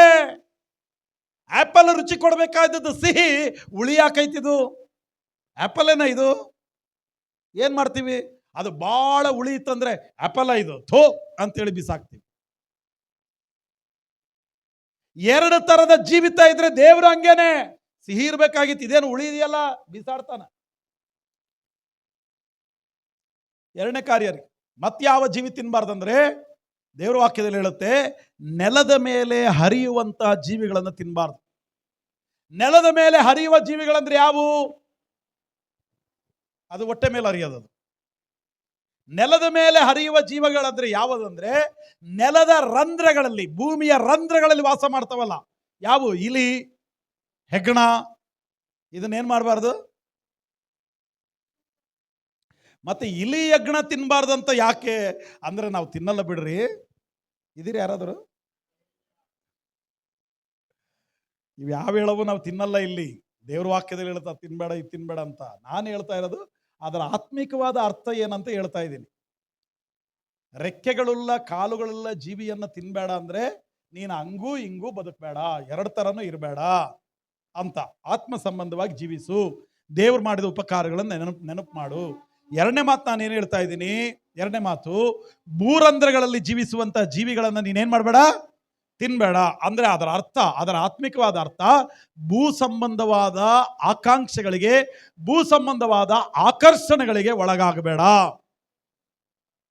ಭೂ ಸಂಬಂಧವಾದ ಆಕರ್ಷಣೆಗಳು ಯಾವುವು? ನಾನು ಹೇಳ್ತೀನಿ ನೋಡ್ರಿ. ಕೊಲೊಸ್ಸೆ ಪತ್ರಿಕೆ 3ನೇ ಅಧ್ಯಾಯ 5ರಿಂದ 10 ವಾಕ್ಯ. ಆದದರಿಂದ ನಿಮ್ಮಲ್ಲಿರುವ ಭೂ ಸಂಬಂಧವಾದ ಭಾವನೆಗಳನ್ನ ಸಾಯಿಸಿರಿ. ಏನ್ ಸಾಯಿಸ್ಬೇಕು? ನೀವು ಸಾಯಬೇಡ್ರಿ, ನಿಮ್ಮಲ್ಲಿರುವ ಭೂ ಸಂಬಂಧವಾದ ಕಾರ್ಯಗಳನ್ನ ಏನ್ ಮಾಡ್ರಿ? ಸಾಯಿಸ್ರಿ. ಜಾರತ್ವ, ಬಂಡುತನ, ಕಾಮಾಭಿಲಾಷೆ, ದುರಾಶೆ, ವಿಗ್ರಹಾರಾಧನೆ, ಸಮವಾಗಿರುವ ಲೋಭ, ಇವುಗಳನ್ನು ವಿಸರ್ಜಿಸಿ ಬಿಡಿರಿ. ಪೂರ್ವದಲ್ಲಿ ಅಂದ್ರೆ ಇದಕ್ಕೆ ಮುಂಚಿತವಾಗಿ ನೀವು ಸಹ ಈ ದುರ್ಭಾವಗಳ ಅಧೀನದಲ್ಲಿದ್ದು ಈ ಕೆಲಸಗಳನ್ನ ನಡೆಸುತ್ತಾ ಇದ್ರಿ. ಮತ್ತೇನು ಹೇಳುತ್ತೆ? ಈಗಲಾದರೂ ಕೋಪ, ಕ್ರೋಧ, ಮತ್ಸರ, ದೂಷಣೆ, ಬಾಯಿಂದ ಹೊರಡುವ ದುರ್ಭಾಷೆ ಇವುಗಳನ್ನ ವಿಸರ್ಜಿಸಿ ಬಿಡಿರಿ. ಮತ್ತೆ ಹೇಳುತ್ತೆ, ಒಬ್ಬರಿಗೊಬ್ಬರು ಸುಳ್ಳಾಡಬೇಡಿರಿ. ನೀವು ಪೂರ್ವ ಸ್ವಭಾವವನ್ನು, ಅದರ ಕೃತ್ಯಗಳನ್ನು ಕೂಡ ತೆಗೆದಿಟ್ಟು ನೂತನ ಸ್ವಭಾವವನ್ನ ಧರಿಸಿಕೊಳ್ಳಬೇಕು. ಈ ಸ್ವಭಾವವು ಅದನ್ನ ಸೃಷ್ಟಿಸಿದ ಆತನ ಹೋಲಿಕೆಯ ಮೇರೆಗೆ ದಿನೇ ದಿನೇ ನೂತನವಾಗುತ್ತಾ ಪೂರ್ಣ ಜ್ಞಾನವನ್ನ ಉಂಟು ಮಾಡುತ್ತದೆ. ಹಲ್ಲೆಲೂಯಾ. ಭೂ ಸಂಬಂಧವಾದ ಕಾರ್ಯಗಳಿಗಾಗಿ ಸಾಯಿರಿ, ಭೂ ಸಂಬಂಧವಾದ ಸ್ವಭಾವಗಳಿಗಾಗಿ ಸಾಯಿರಿ. ನಾವು ಸಾಯಿರಿ ಅಂತ ನಮಗೆ ಹೇಳ್ತಾ ಇಲ್ಲ, ನಿಮ್ಮೊಳಗಿರುವಂತ ಭೂ ಸಂಬಂಧವಾದ ಆಕಾಂಕ್ಷೆಗಳಿಗಾಗಿ, ಜಾರತ್ವಕ್ಕಾಗಿ, ಕೋಪಕ್ಕಾಗಿ, ಕ್ರೋಧಕ್ಕಾಗಿ, ಸುಳ್ಳು ಮಾತುಗಳಿಗಾಗಿ, ದುರ್ಭಾಷೆಗಾಗಿ ನೀವು ಸಾಯಿರಿ ಅಂತ ಹೇಳುತ್ತೆ. ಮತ್ತೇನು ಹೇಳುತ್ತೆ ಅಲ್ಲಿ ವಾಕ್ಯ? ಹೇಳುತ್ತೆ, ವಿಸರ್ಜಿಸಿ ಬಿಡಿರಿ. ವಿಸರ್ಜಿಸಿ ಬಿಡಿರಿ ಅಂದ್ರೆ ಏನು? ಡೈವರ್ಸ್. ಯಾರಿಗೆ ಡೈವರ್ಸು? ಗಂಡನಿಗೆ ಡೈವರ್ಸ್, ಹೆಂಡತಿಗೆ ಡೈವರ್ಸ್ ಹೇಳ್ತಾ ಇಲ್ಲ ನಾನಿಲ್ಲಿ. ದೇವ್ರ ವಾಕ್ಯ ಅದನ್ನು ಒಪ್ಪಲ್ಲ. ಗಂಡ ಹೆಂಡತಿ ಕುಟುಂಬವಾಗಿ ಜೀವಿಸಿ ಆಶೀರ್ವಾದ ಹೊಂದಬೇಕನ್ನೋದು ದೇವರ ಚಿತ್ತ. ಇದು ಆ ವಿಸರ್ಜನೆ ಅಲ್ಲ ಹೇಳೋದು, ಆ ಡೈವರ್ಸ್ ಅಲ್ಲ. ಯಾವುದಕ್ಕೆ ಡೈವರ್ಸ್ ಆಗಬೇಕು? ಕೆಟ್ಟ ಮಾತಿಗೆ ಡೈವರ್ಸ್ ಆಗಬೇಕು. ಕೆಟ್ಟ ಮಾತುಗಳಲ್ಲಿಯೇ ಜೀವಿಸಿದವರು, ಪಾಪ ಸ್ವಭಾವಗಳಲ್ಲಿಯೇ ಜೀವಿಸಿದವರು, ಎಷ್ಟೋ ಜನರು ವ್ಯಭಿಚಾರ, ಜಾರತ್ವದಲ್ಲಿ ಜೀವಿಸಿ ಬಂದವರು, ಎಷ್ಟೋ ಜನರು ಕುಡಿಕತನದಲ್ಲಿ ಜೀವಿಸಿದವರು, ದುರಭ್ಯಾಸಗಳಲ್ಲಿ ಜೀವಿಸಿದವರು. ದೇವರ ವಾಕ್ಯ ಹೇಳುತ್ತೆ, ಅದಕ್ಕೆ ಡೈವರ್ಸ್ ಕೊಡ್ರಿ. ಅದರಲ್ಲಿ ಜೀವಿಸಿ ಬಂದ್ರಲ್ಲ, ಅದನ್ನು ವಿಸರ್ಜಿಸಿ ಬಿಡಿರಿ. Hallelujah, hallelujah. ವಿಸರ್ಜಿಸಿ ಬಿಡ್ರಿ. ನಾವು ಭೂ ಸಂಬಂಧವಾದ ಕಾರ್ಯಗಳಲ್ಲಿ ನಾವು ಜೀವಿಸಬಾರದು ಅಂತ ದೇವರ ವಾಕ್ಯ ಹೇಳುತ್ತೆ. ಭೂ ಸಂಬಂಧವಾದ ಕಾರ್ಯದಲ್ಲಿ ಜೀವಿಸಬಾರದು. ಕೋಪ, ಕ್ರೋಧ, ಮದ, ಮತ್ಸರ ಏನ್ ಹೇಳ್ತೀವಲ್ಲ, ಈ ಕಾರ್ಯಗಳಲ್ಲಿ ನಾವು ಜೀವಿಸಬಾರದು. ಲೋಕ ಸಂಬಂಧವಾದ ಆಕರ್ಷಣೆಗಳಲ್ಲಿ ನಾವು ಜೀವಿಸಬಾರದು. ಪಾಪದಲ್ಲಿ ಜೀವಿಸಬಾರದು. ನಿನ್ನ ಹೆಂಡತಿ, ನಿನ್ನ ಮಕ್ಕಳು, ನಿನ್ನ ಗಂಡ, ನಿನ್ನ ಕುಟುಂಬ, ನಿನ್ನ ಚೌಕಟ್ಟು, ನಿನ್ನ ಜೀವನಕ್ಕಾಗಿ ದೇವರು ಕೊಟ್ಟಿರುವಂಥದ್ದು. ಇದು ಮತ್ತೊಬ್ಬ ವ್ಯಕ್ತಿಯ ಪ್ರವೇಶ ಆಗಬಾರದು. ನೀನು ಮತ್ತೊಂದು ಚೌಕಟ್ಟಿಗೆ ಹೋಗಬಾರದು. ನಾನು ಬಹಳ ಸಾರಿ ನಿಮಗೆ ಹೇಳಿದ್ದೆ, ಮಾವಿನ ಮರ ಈ ಕಾಂಪೌಂಡ್ ಅಲ್ಲಿ ನೆಟ್ಟಿರೋದು ಮಾವಿನ ಮರ ಬೆಳೆದು ಬೆಳೆದು ಬೆಳೆದು ಬೆಳೆದು ಆ ಮಾವಿನ ಮರ ಪಕ್ಕದ ಕಾಂಪೌಂಡ್ಗೆ ಹೋಗಿದೆ ಅಂತ್ರಿ. ಹಣ್ಣು ತಿನ್ನೋದು ಅವರು, ಮರ ಬೆಳೆದಿರೋದೆಲ್ಲಿ? ನೀರು ಹಾಕೋದು ಇವರು, ಹಣ್ಣು ತಿನ್ನೋದು ಅವರು. ಆ ಗತಿ ನಿನ್ನ ಕುಟುಂಬದಲ್ಲಿ ಆಗಬಾರ್ದು, ನಿನ್ನ ಜೀವನದಲ್ಲಿ ಆಗಬಾರ್ದು. ನಿನ್ನ ಹೆಂಡತಿ, ಮಕ್ಕಳು, ಕುಟುಂಬ 128ನೇ ಕೀರ್ತನೆ ಪ್ರಕಾರ ಆ ಚೌಕಟ್ಟಿನಲ್ಲಿ ಜೀವಿಸಬೇಕು. ಇದೇ ದೇವರ ಚಿತ್ತ ರೀ. ದೊಡ್ಡ ಚಪ್ಪಾಳೆ ಕೊಟ್ಟು ದೇವರಿಗೆ ಮಹಿಮೆ ಹೇಳೋಣ. ಇದೇ ದೇವರ ಚಿತ್ತ, ಇದು ದೇವರ ಪ್ಲಾನ್. ಇದು ಅದೇ ವಾಕ್ಯ ಹೇಳುತ್ತೆ. ನೀನು ಕೆಟ್ಟತನವನ್ನ, ಕೆಟ್ಟ ಸ್ವಭಾವಗಳನ್ನ, ಕೆಟ್ಟ ನೋಟವನ್ನ, ಕೆಟ್ಟ ಕಾರ್ಯಗಳನ್ನ, ಕೆಟ್ಟ ಆಲೋಚನೆಗಳನ್ನ, ಕೆಟ್ಟ ಎಲ್ಲ ಅಭ್ಯಾಸಗಳನ್ನ ವಿಸರ್ಜಿಸಿ ಬಿಡಿರಿ. ಕೋಪ ಬರ ತನಕ ಎಲ್ಲ ದೇವದೂತರು ತರ ರೀ. ಕೋಪ ಬಂತಂದ್ರೆ ಸೈತಾನ ಕೂಡ ನಡುಗ್ತಾನ. ಹಂಗಿದಾರ ಕ್ರೈಸ್ತರು. ಕೋಪ ಬರ ತನಕ ಬಹಳ ದೇವದೂತರುಗಳ ತರ ಇರ್ತಾರ ಅವರು. ಕೋಪ ಬಂದ್ರೆ ಸೈತಾನ್ ನಡುಗ್ತಾನ್ರಿ. ಬಹಳ ಜನ ಕ್ರೈಸ್ತರ ಜೀವಿತ ಹಂಗಿದೆ. ದೇವ್ರ ಮಕ್ಕಳೇ, ನಾನು ನಿಮಗೆ ಹೇಳ್ತೀನಿ, ನಮಗೆ ದೇವರು ಕೊಟ್ಟಂತ ಜೀವಿತ ಅದು ಸಮಾಧಾನದ ಜೀವಿತ, ಅದು ಆಶೀರ್ವಾದದ ಜೀವಿತ. ಹಲ್ಲೆಲೂಯಾ. ನೆಮ್ಮದಿಯ ಜೀವಿತ, ಶಾಂತವಾದ ಜೀವಿತವನ್ನು ದೇವರು ನಮಗೆ ಅನುಗ್ರಹ ಮಾಡಿದ್ದಾರೆ. ಭೂ ಸಂಬಂಧವಾಗಿ ಜೀವಿಸಬೇಡ ಅಂತ ಹೇಳೋದು ದೇವರ ವಾಕ್ಯದ ಉದ್ದೇಶ. ಇವನು ಯಾರು? ಸೌಲ. ಹೋದ ವಾರನ ಆ ಕಡೆ ವಾರ ನಾನು ಹೇಳಿದ್ದೆ, ಸೌಲ ರೀ. ಸೌಲನಿಗೆ ದೇವರೇನು ಹೇಳಿದ್ರು? ಅಮಾಲೇಕ್ಯರೆಲ್ಲರನ್ನು ಕೂಡ ಕೊಂದು ಬಂದ್ಬಿಡು. ಅಮಾಲೇಕ್ಯರು ಯಾರು ಉಳಿಬಾರ್ದು, ಅಮಾಲೇಕ್ಯ ಅನ್ನುವ ಹೆಸರಿರಬಾರ್ದು, ನಾಶ ಮಾಡಿ ಬಾ ಅಂದ್ರೆ ಅವನೇನ್ ಮಾಡ್ದ? ಆ ರಾಜನನ್ನು ಬಿಟ್ಟು ಬಂದ. ಯಾಕೆ ಬಿಟ್ಟು ಬಂದೆ ಅಂದ್ರೆ ಒಳ್ಳೆ ಒಂಥರ ಕಂಡ ಅಂದ ಇವನು. ಅಲ್ಲಿಂದ ಬರುವಾಗ ಸ್ವಲ್ಪ ದನಕರುಗಳನ್ನ ತಗೊಂಡು ಬಂದ, ಸ್ವಲ್ಪ ದನಗಳನ್ನ, ಎತ್ತುಗಳನ್ನ, ಆಮೇಲೆ ಕುರಿಗಳನ್ನ ತಗೊಂಡು ಬಂದು ಅವನ ಹಿತ್ತಲಲ್ಲಿ ಕಟ್ಟಿದ್ದ. ಸಾಮುವೇಲ್ ಕೇಳ್ದ, ಯಾಕೆ ತಂದಿದ್ಯಾ ಅವನ್ನ ಅಂದ್ರೆ, ಎಲ್ಲಿಂದ ತಂದಿದ್ಯಾ? ಅಲ್ಲಿ ಅಮಾಲೇಕ್ಯರಿಗೆ ಯುದ್ಧ ಮಾಡಕ್ ಹೋಗಿದ್ನಲ್ಲ, ಅಲ್ಲಿಂದ ಬರುವಾಗ ತಗೊಂಡ್ಬಂದೆ. ಯಾಕೆ ತಗೊಂಡ್ಬಂದೆ ನೀನು? ದೇವ್ರು ಹೇಳಿದ್ದೇನು? ಎಲ್ಲ ಪ್ರಾಣಿಗಳನ್ನು, ಎಲ್ಲ ವ್ಯಕ್ತಿಗಳನ್ನು, ಇಡೀ ಅಮಾಲೇಕ್ಯರನ್ನ ಹೆಸರಿಲ್ದಂಗೆ ಮಾಡಿ ಬಾ ಅಂತಂದಿದ್ರು. ಅಲ್ಲಿಂದ ಯಾಕೆ ತಗೊಂಡ್ಬಂದೆ ನೀನು? ಅಲ್ಲ, ನಮಗೆ ಉಪಯೋಗ ಆಗತ್ತೆ ಅಂತ. ಯಾಕೆ ದೇವ್ರು ಕೊಟ್ಟಿಲ್ಲ ನಮಗೆ? ದೇವ್ರು ಕೊಟ್ಟಿಲ್ವ ನಮಗೆ? ಎಷ್ಟು ಬೇಕಾದಷ್ಟು ದೇವ್ರು ಕೊಟ್ಟಿದ್ದಾರೆ. ಮತ್ತ್ಯಾಕೆ ಅಲ್ಲಿಂದ ತಗೊಂಡ್ ಬರಕ್ ಹೋದೆ? ದೇವ್ರು ಹೇಳಿದ್ದೇನು? ನೀನು ಮಾಡಿದ್ದೇನು? ಯಾಕೆ ಉಳಿಸಿ ಬಂದೆ ನೀನು? ಒಂದ್ ದಿವಸ ಬಂತ್ರಿ, ಯುದ್ಧಕ್ಕೆ ಹೋದ ಇವನು. ಈಗ ಯುದ್ಧಕ್ಕೆ ಹೋದಾಗ ಇವನಿಗೆ ಗೊತ್ತಾಯ್ತು, ಎಲ್ಲ ಯುದ್ಧದಲ್ಲಿ ಸೋಲಾಯ್ತು, ಇನ್ನು ನಾನು ಸಾಯುವಂತ ಪರಿಸ್ಥಿತಿ ಬಂತು ಅಂತ ಗೊತ್ತಾಯ್ತು. ಅವಾಗ ಅವನು ಏನ್ ಹೇಳ್ದ? ನನ್ನನ್ನು ಕೊಲ್ರಪ್ಪ. ಇಸ್ರಾಯೇಲ್ರಿಗೆ ಕೇಳ್ದ, ನನ್ನನ್ನು ಕೊಲ್ರೋ, ನನ್ನನ್ನು ಕತ್ತಿ ತಗೊಂಡು ತಿವಿರಪ್ಪ ಅಂದ. ಅವಾಗ ಇಸ್ರಾಯೇಲ್ರು ಯಾರು ಒಪ್ಪಲಿಲ್ಲ. ನಾವು ಕೊಲ್ಲಲ್ರಿ ಅಂದ್ರ. ಅವಾಗ ಇವನೇನ್ ಮಾಡ್ದ? ತನ್ನ ಕತ್ತಿಯನ್ನ ತಾನೇ ಉಲ್ಟಾ ಇಟ್ಟು ರಥದ ಮೇಲಿಂದ ಹಾರಿ ಕತ್ತಿ ಮೇಲೆ ಬಿದ್ದ. ಪ್ರಾಣ ಹೋಗುವಂತ ಸ್ಥಿತಿ. ಅವನು ಬಹಳ ದೇಹದಾಢ್ಯ ಇದ್ದವನ್ರಿ, ಬಹಳ ಶಕ್ತಿ ಇದ್ದವನು, ಮಹಾಪರಾಕ್ರಮಿರಿ ಅವನು, ಬಹಳ ಟ್ಯಾಲೆಂಟೆಡ್ ಮನುಷ್ಯ ಸೌಲು. ಬೇಗ ಸಾಯಲಿಲ್ಲ ಅವನು. ಕತ್ತಿ ಹೊಟ್ಟೆ ಒಳಗಡೆ ಹೋದ್ರೂ ಕೂಡ ಸಾಯಲಿಲ್ಲ ಅವನು, ಇನ್ನೂ ಜೀವ ಇತ್ತು. ಅವಾಗ ಪಕ್ಕದಲ್ಲಿ ಒಬ್ಬನು ಹೋಗ್ತಾ ಇದ್ರೆ ಅವನಿಗೆ ಕೇಳ್ದ, ನಿನ್ ಕತ್ತಿ ತಗೊಂಡು ನನಗೆ ತಿವಿಯೋ, ನನ್ನನ್ನು ಸಾಯಿಸು ಅಂತ ಕೇಳ್ದ. ಅವಾಗ ಅವನು ಕತ್ತಿ ತಗೊಂಡು ತಿವಿದು ಹೋದಾರಿ. ನೆಕ್ಸ್ಟ್ ಡೇ ದಾವೀದ ಕೇಳ್ದ, ಸೌಲನನ್ನು ಕೊಂದವ್ರು ಯಾರು ಅಂದ. ಅವಾಗ ಇವನು ಕೈ ಎತ್ತಿ ಇವನೇ ಮುಂದೆ ಬಂದ, ನಾನೇ ಕೊಂದದ್ದು ಅಂದ. ಏನ್ ನಿನ್ನ ಹೆಸರು? ಇಂಥದ್ದು ನನ್ನ ಹೆಸರು. ಯಾವ ಊರು ನಿಂದು? ಎಲ್ಲಿ ಅವನು ಅಂತ ಕೇಳಿದಾಗ ಅವನು ಹೇಳ್ದ, ನಾನು ಅಮಾಲೇಕ್ಯನು. ಯಾರವನು? ಅಮಾಲೇಕ್ಯನು. ಅಲ್ಲ, ಇವನು ಒಂದು ವೇಳೆ ಅಮಾಲೇಕ್ಯರ ಹೆಸರಿಲ್ದಂಗೆ ಮಾಡ್ಬಾ ಅಂದ್ರಲ್ಲ, ಅವಾಗ ಹೆಸರಿಲ್ದಂಗೆ ಸಂಪೂರ್ಣ ನಾಶ ಮಾಡಿ ಬಂದಿದ್ರೆ ಇವತ್ತು ಅವನ ಕತ್ತಿಗೆ ಇವನು ಬಲಿ ಆಗ್ತಿರ್ಲಿಲ್ಲ. ಅಮಾಲೇಕ್ಯನು ಉಳ್ಕೊಂಡ. ಅಲ್ಲಿಂದ 400 ವರ್ಷಗಳು ದಾಟಿದ ಮೇಲೆ ಇಲ್ಲಿ ಎಸ್ತೇರಳ ಚರಿತ್ರೆಯಲ್ಲಿ ಹಾಮಾನ್ ಅಂತಿದ್ದಾನಲ್ಲ, ಅವನು ಯಾರು? ಅವನ ಅಮಾಲೇಕ್ಯನು. ಅಲ್ಲಿಂದ 500 ವರ್ಷಗಳು ದಾಟಿದ ಮೇಲೆ ಯೇಸು ಸ್ವಾಮಿಯ ಜನನದ ಸಮಯದಲ್ಲಿ ಹೆರೋದ್ ಅಂತ ಒಬ್ಬನಿದ್ದಾನಲ್ಲ, ಕ್ರೂರಿಯಾದ ರಾಜ, ಅವನ ಅಮಾಲೇಕ್ಯನು.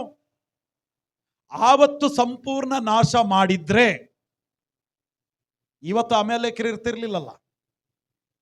2 ವರ್ಷದ ಒಳಗಿನ ಎಲ್ಲ ಕೂಸುಗಳನ್ನ ಕೊಂದಾಕ್ರೆ ಅಂತ ಆಜ್ಞೆ ಮಾಡಿದವನು. ಯೇಸು ಸ್ವಾಮಿ ಎಲ್ಲಿದ್ದಾನೆ ಅಂತ ಹೇಳ್ರಿ, ನಾನು ಬಂದು ಆರಾಧನೆ ಮಾಡ್ತೀನಿ ಅಂತ ಹೇಳುವ ಹೆಸರಿನಲ್ಲಿ ಯೇಸುವನ್ನ ಕೊಲ್ಲುವುದಕ್ಕೆ ಪ್ರಯತ್ನ ಮಾಡಿದವನು ಹೆರೋದ. ಆವತ್ತು ಅಮಾಲೇಕ್ಯರನ್ನ ಇಲ್ದಂಗೆ ಮಾಡಿದ್ರೆ, ದೇವ್ರ ಮಕ್ಕಳೇ, ಆ ಅಮಾಲೇಕ್ಯರು ಬೇರೆ ಯಾರಲ್ಲ, ನಿನ್ನೊಳಗಿರುವಂತ ಕೆಟ್ಟ ಸ್ವಭಾವಗಳು ಸಂಪೂರ್ಣ ನಾಶ ಮಾಡ್ಬೇಕಂತ ದೇವ್ರ ವಾಕ್ಯ ಹೇಳತ್ತೆ. ಎಲ್ಲ ಬಿಟ್ಟಿದ್ದೀನಣ್ಣ, ಇದೊಂದೇ ಒಂದು. ಯಾವ್ದದು? ಅದೇ ಒಂದೇ ಒಂದು ಹೊಗೆ ಸೊಪ್ಪು ಹಾಕೋದು,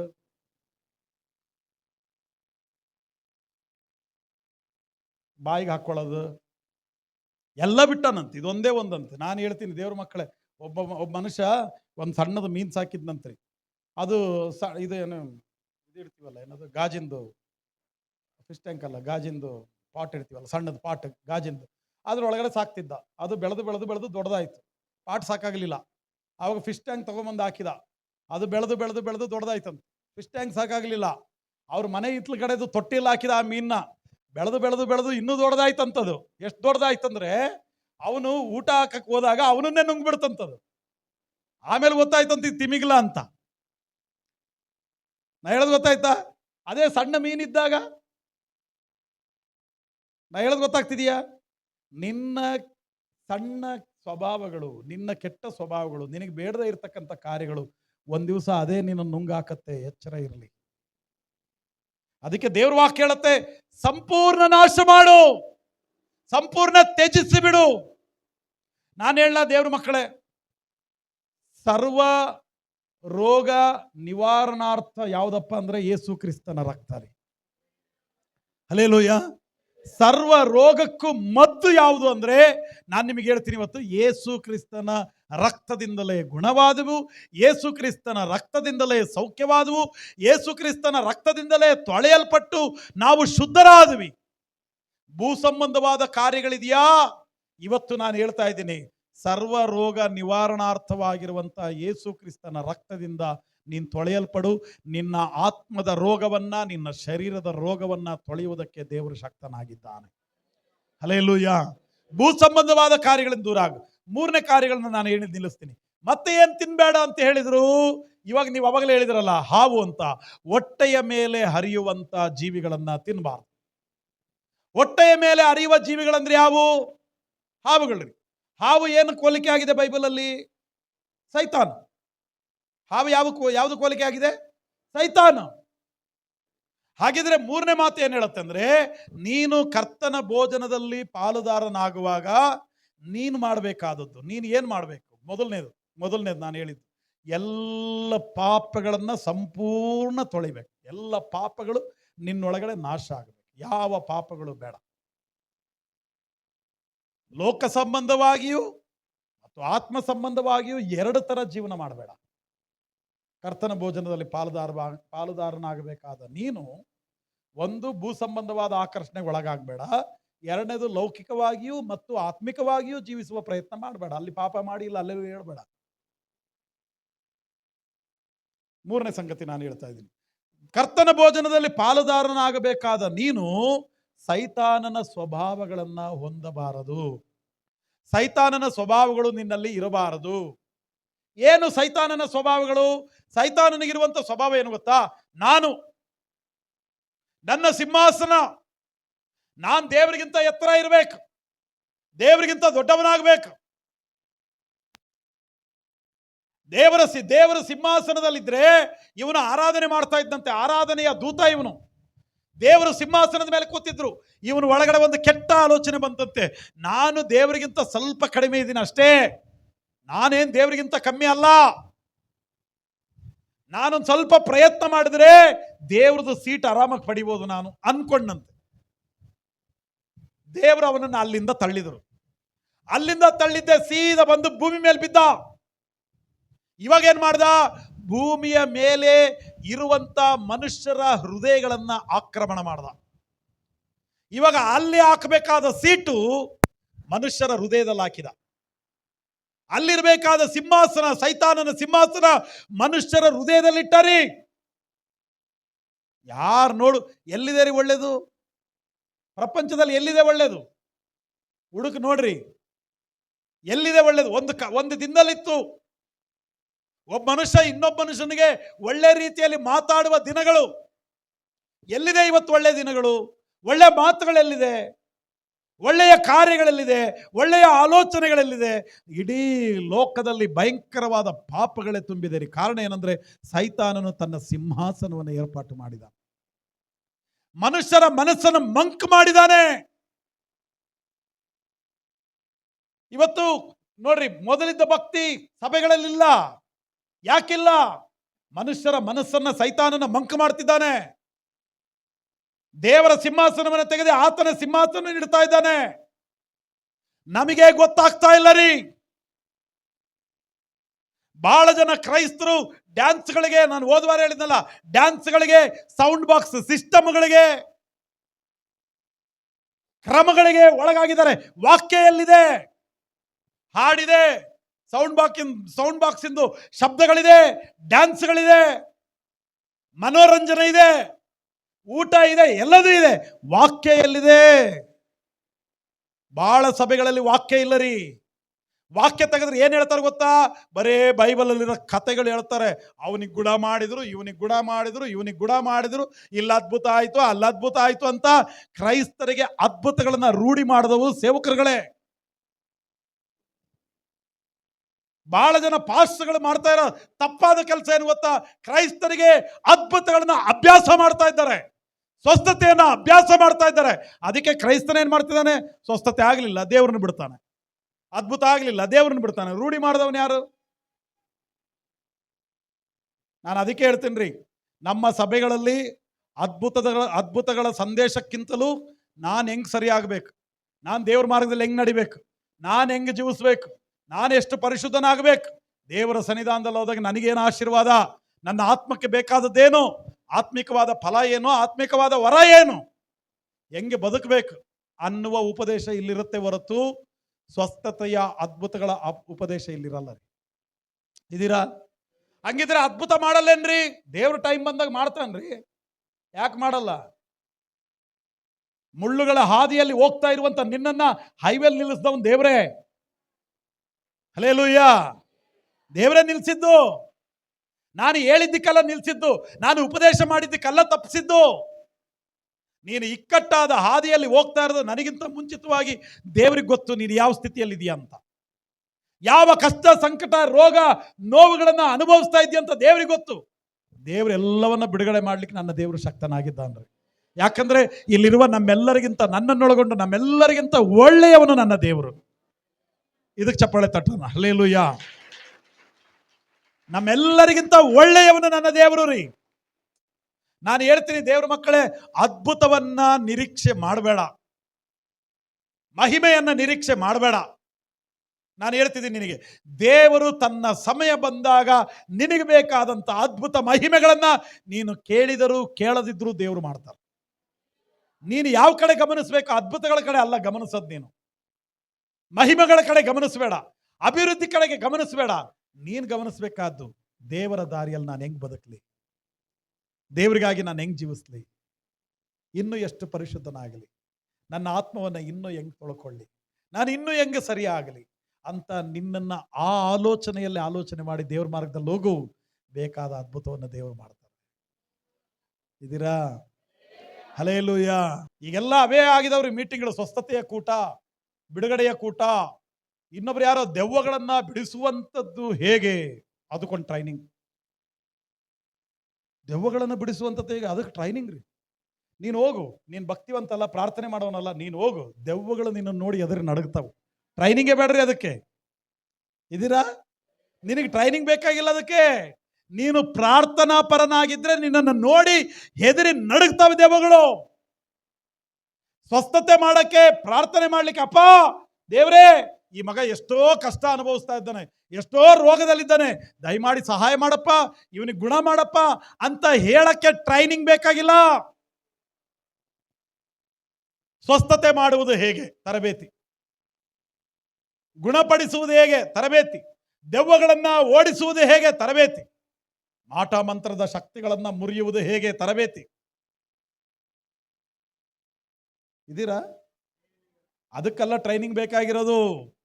ದೇವರ ಸನ್ನಿಧಾನದಲ್ಲಿ ಹೇಗೆ ಜೀವಿಸಬೇಕು ಟ್ರೈನಿಂಗ್, ದೇವರ ವಾಕ್ಯವನ್ನ ಹೇಗೆ ಕಲಿಬೇಕು ತರಬೇತಿ, ದೇವರ ಸನ್ಮಾರ್ಗದಲ್ಲಿ ನಾವು ಇನ್ನೂ ಪರಿಶುದ್ಧರಾಗಿ ಹೇಗೆ ಜೀವಿಸಬೇಕು, ದೇವರು ಯಾರು, ಯೇಸು ಯಾರು, ಪರಿಶುದ್ಧಾತ್ಮನು ಯಾರು, ಆತನ ಕಾರ್ಯಗಳೇನು, ಯಾಕೆ ನಮ್ಮನ್ನ ಸಂರಕ್ಷಣೆ ಮಾಡಿದ್ದಾರೆ, ಯಾಕೆ ಪರಲೋಕ ರಾಜ್ಯವನ್ನು ಸೃಷ್ಟಿ ಮಾಡಿದ್ದಾನೆ, ಯಾವ ಗಣನೆಗೆ ಬಾರದೇ ಇರ್ತಕ್ಕಂಥ ನಮ್ಮನ್ನೇ ಯಾಕೆ ಆಯ್ಕೆ ಮಾಡಿದ್ದಾನೆ, ನಮ್ಮನ್ನು ಯಾಕೆ ಆತನ ಮಾರ್ಗದಲ್ಲಿ ನಡೆಸ್ತಾ ಇದ್ದಾನೆ. ಇದಕ್ಕೆ ಬೇಕು ಟ್ರೈನಿಂಗ್.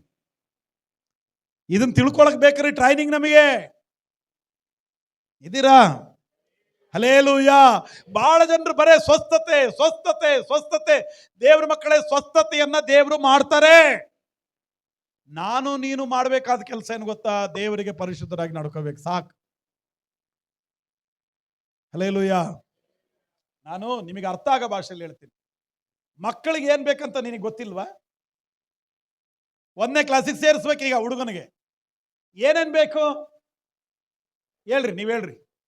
ಬುಕ್ ಬೇಕು, ಬ್ಯಾಗ್ ಬೇಕು, ಆಮೇಲೆ ಬಟ್ಟೆ ಬೇಕು, ಫೀಸ್ ಕಟ್ಟಬೇಕು, ಯಾವ ಸ್ಕೂಲ್ ಅಂತ ಸೆಲೆಕ್ಟ್ ಮಾಡ್ಬೇಕು. ಈಗಿನ ಕಾಲದಲ್ಲಿ, ಅವಾಗಿನ ಕಾಲದಲ್ಲಿ ಇದ್ದಿದ್ದೇ ಒಂದು ಸ್ಕೂಲ್, ಅದಕ್ಕೆ ಗೌರ್ಮೆಂಟ್ ಸ್ಕೂಲಿಗೆ ಹೋಗ್ಬೇಕಾಗಿತ್ತು. ಈಗ ಹಂಗಲ್ಲ, ಯಾವ ಸ್ಕೂಲ್ ಅಂತ ನೋಡಬೇಕು, ಬಟ್ಟೆ, ಬುಕ್ಸು, ಪೆನ್ನು, ಏನೇನು ಬೇಕಾದ್ರೂ ಕೊಡ್ಬೇಕು. ನಾನು ನಿಮಗೆ ಕೇಳ್ತೀನಿ, ನಿಮ್ಮ ಮಗ 1ನೇ ಕ್ಲಾಸಿಗೆ ಹೋಗ್ಬೇಕಾದ್ರೆ ಇದೆಲ್ಲ ಬೇಕಂತ ಅವನಿಗೆ ಗೊತ್ತಾ?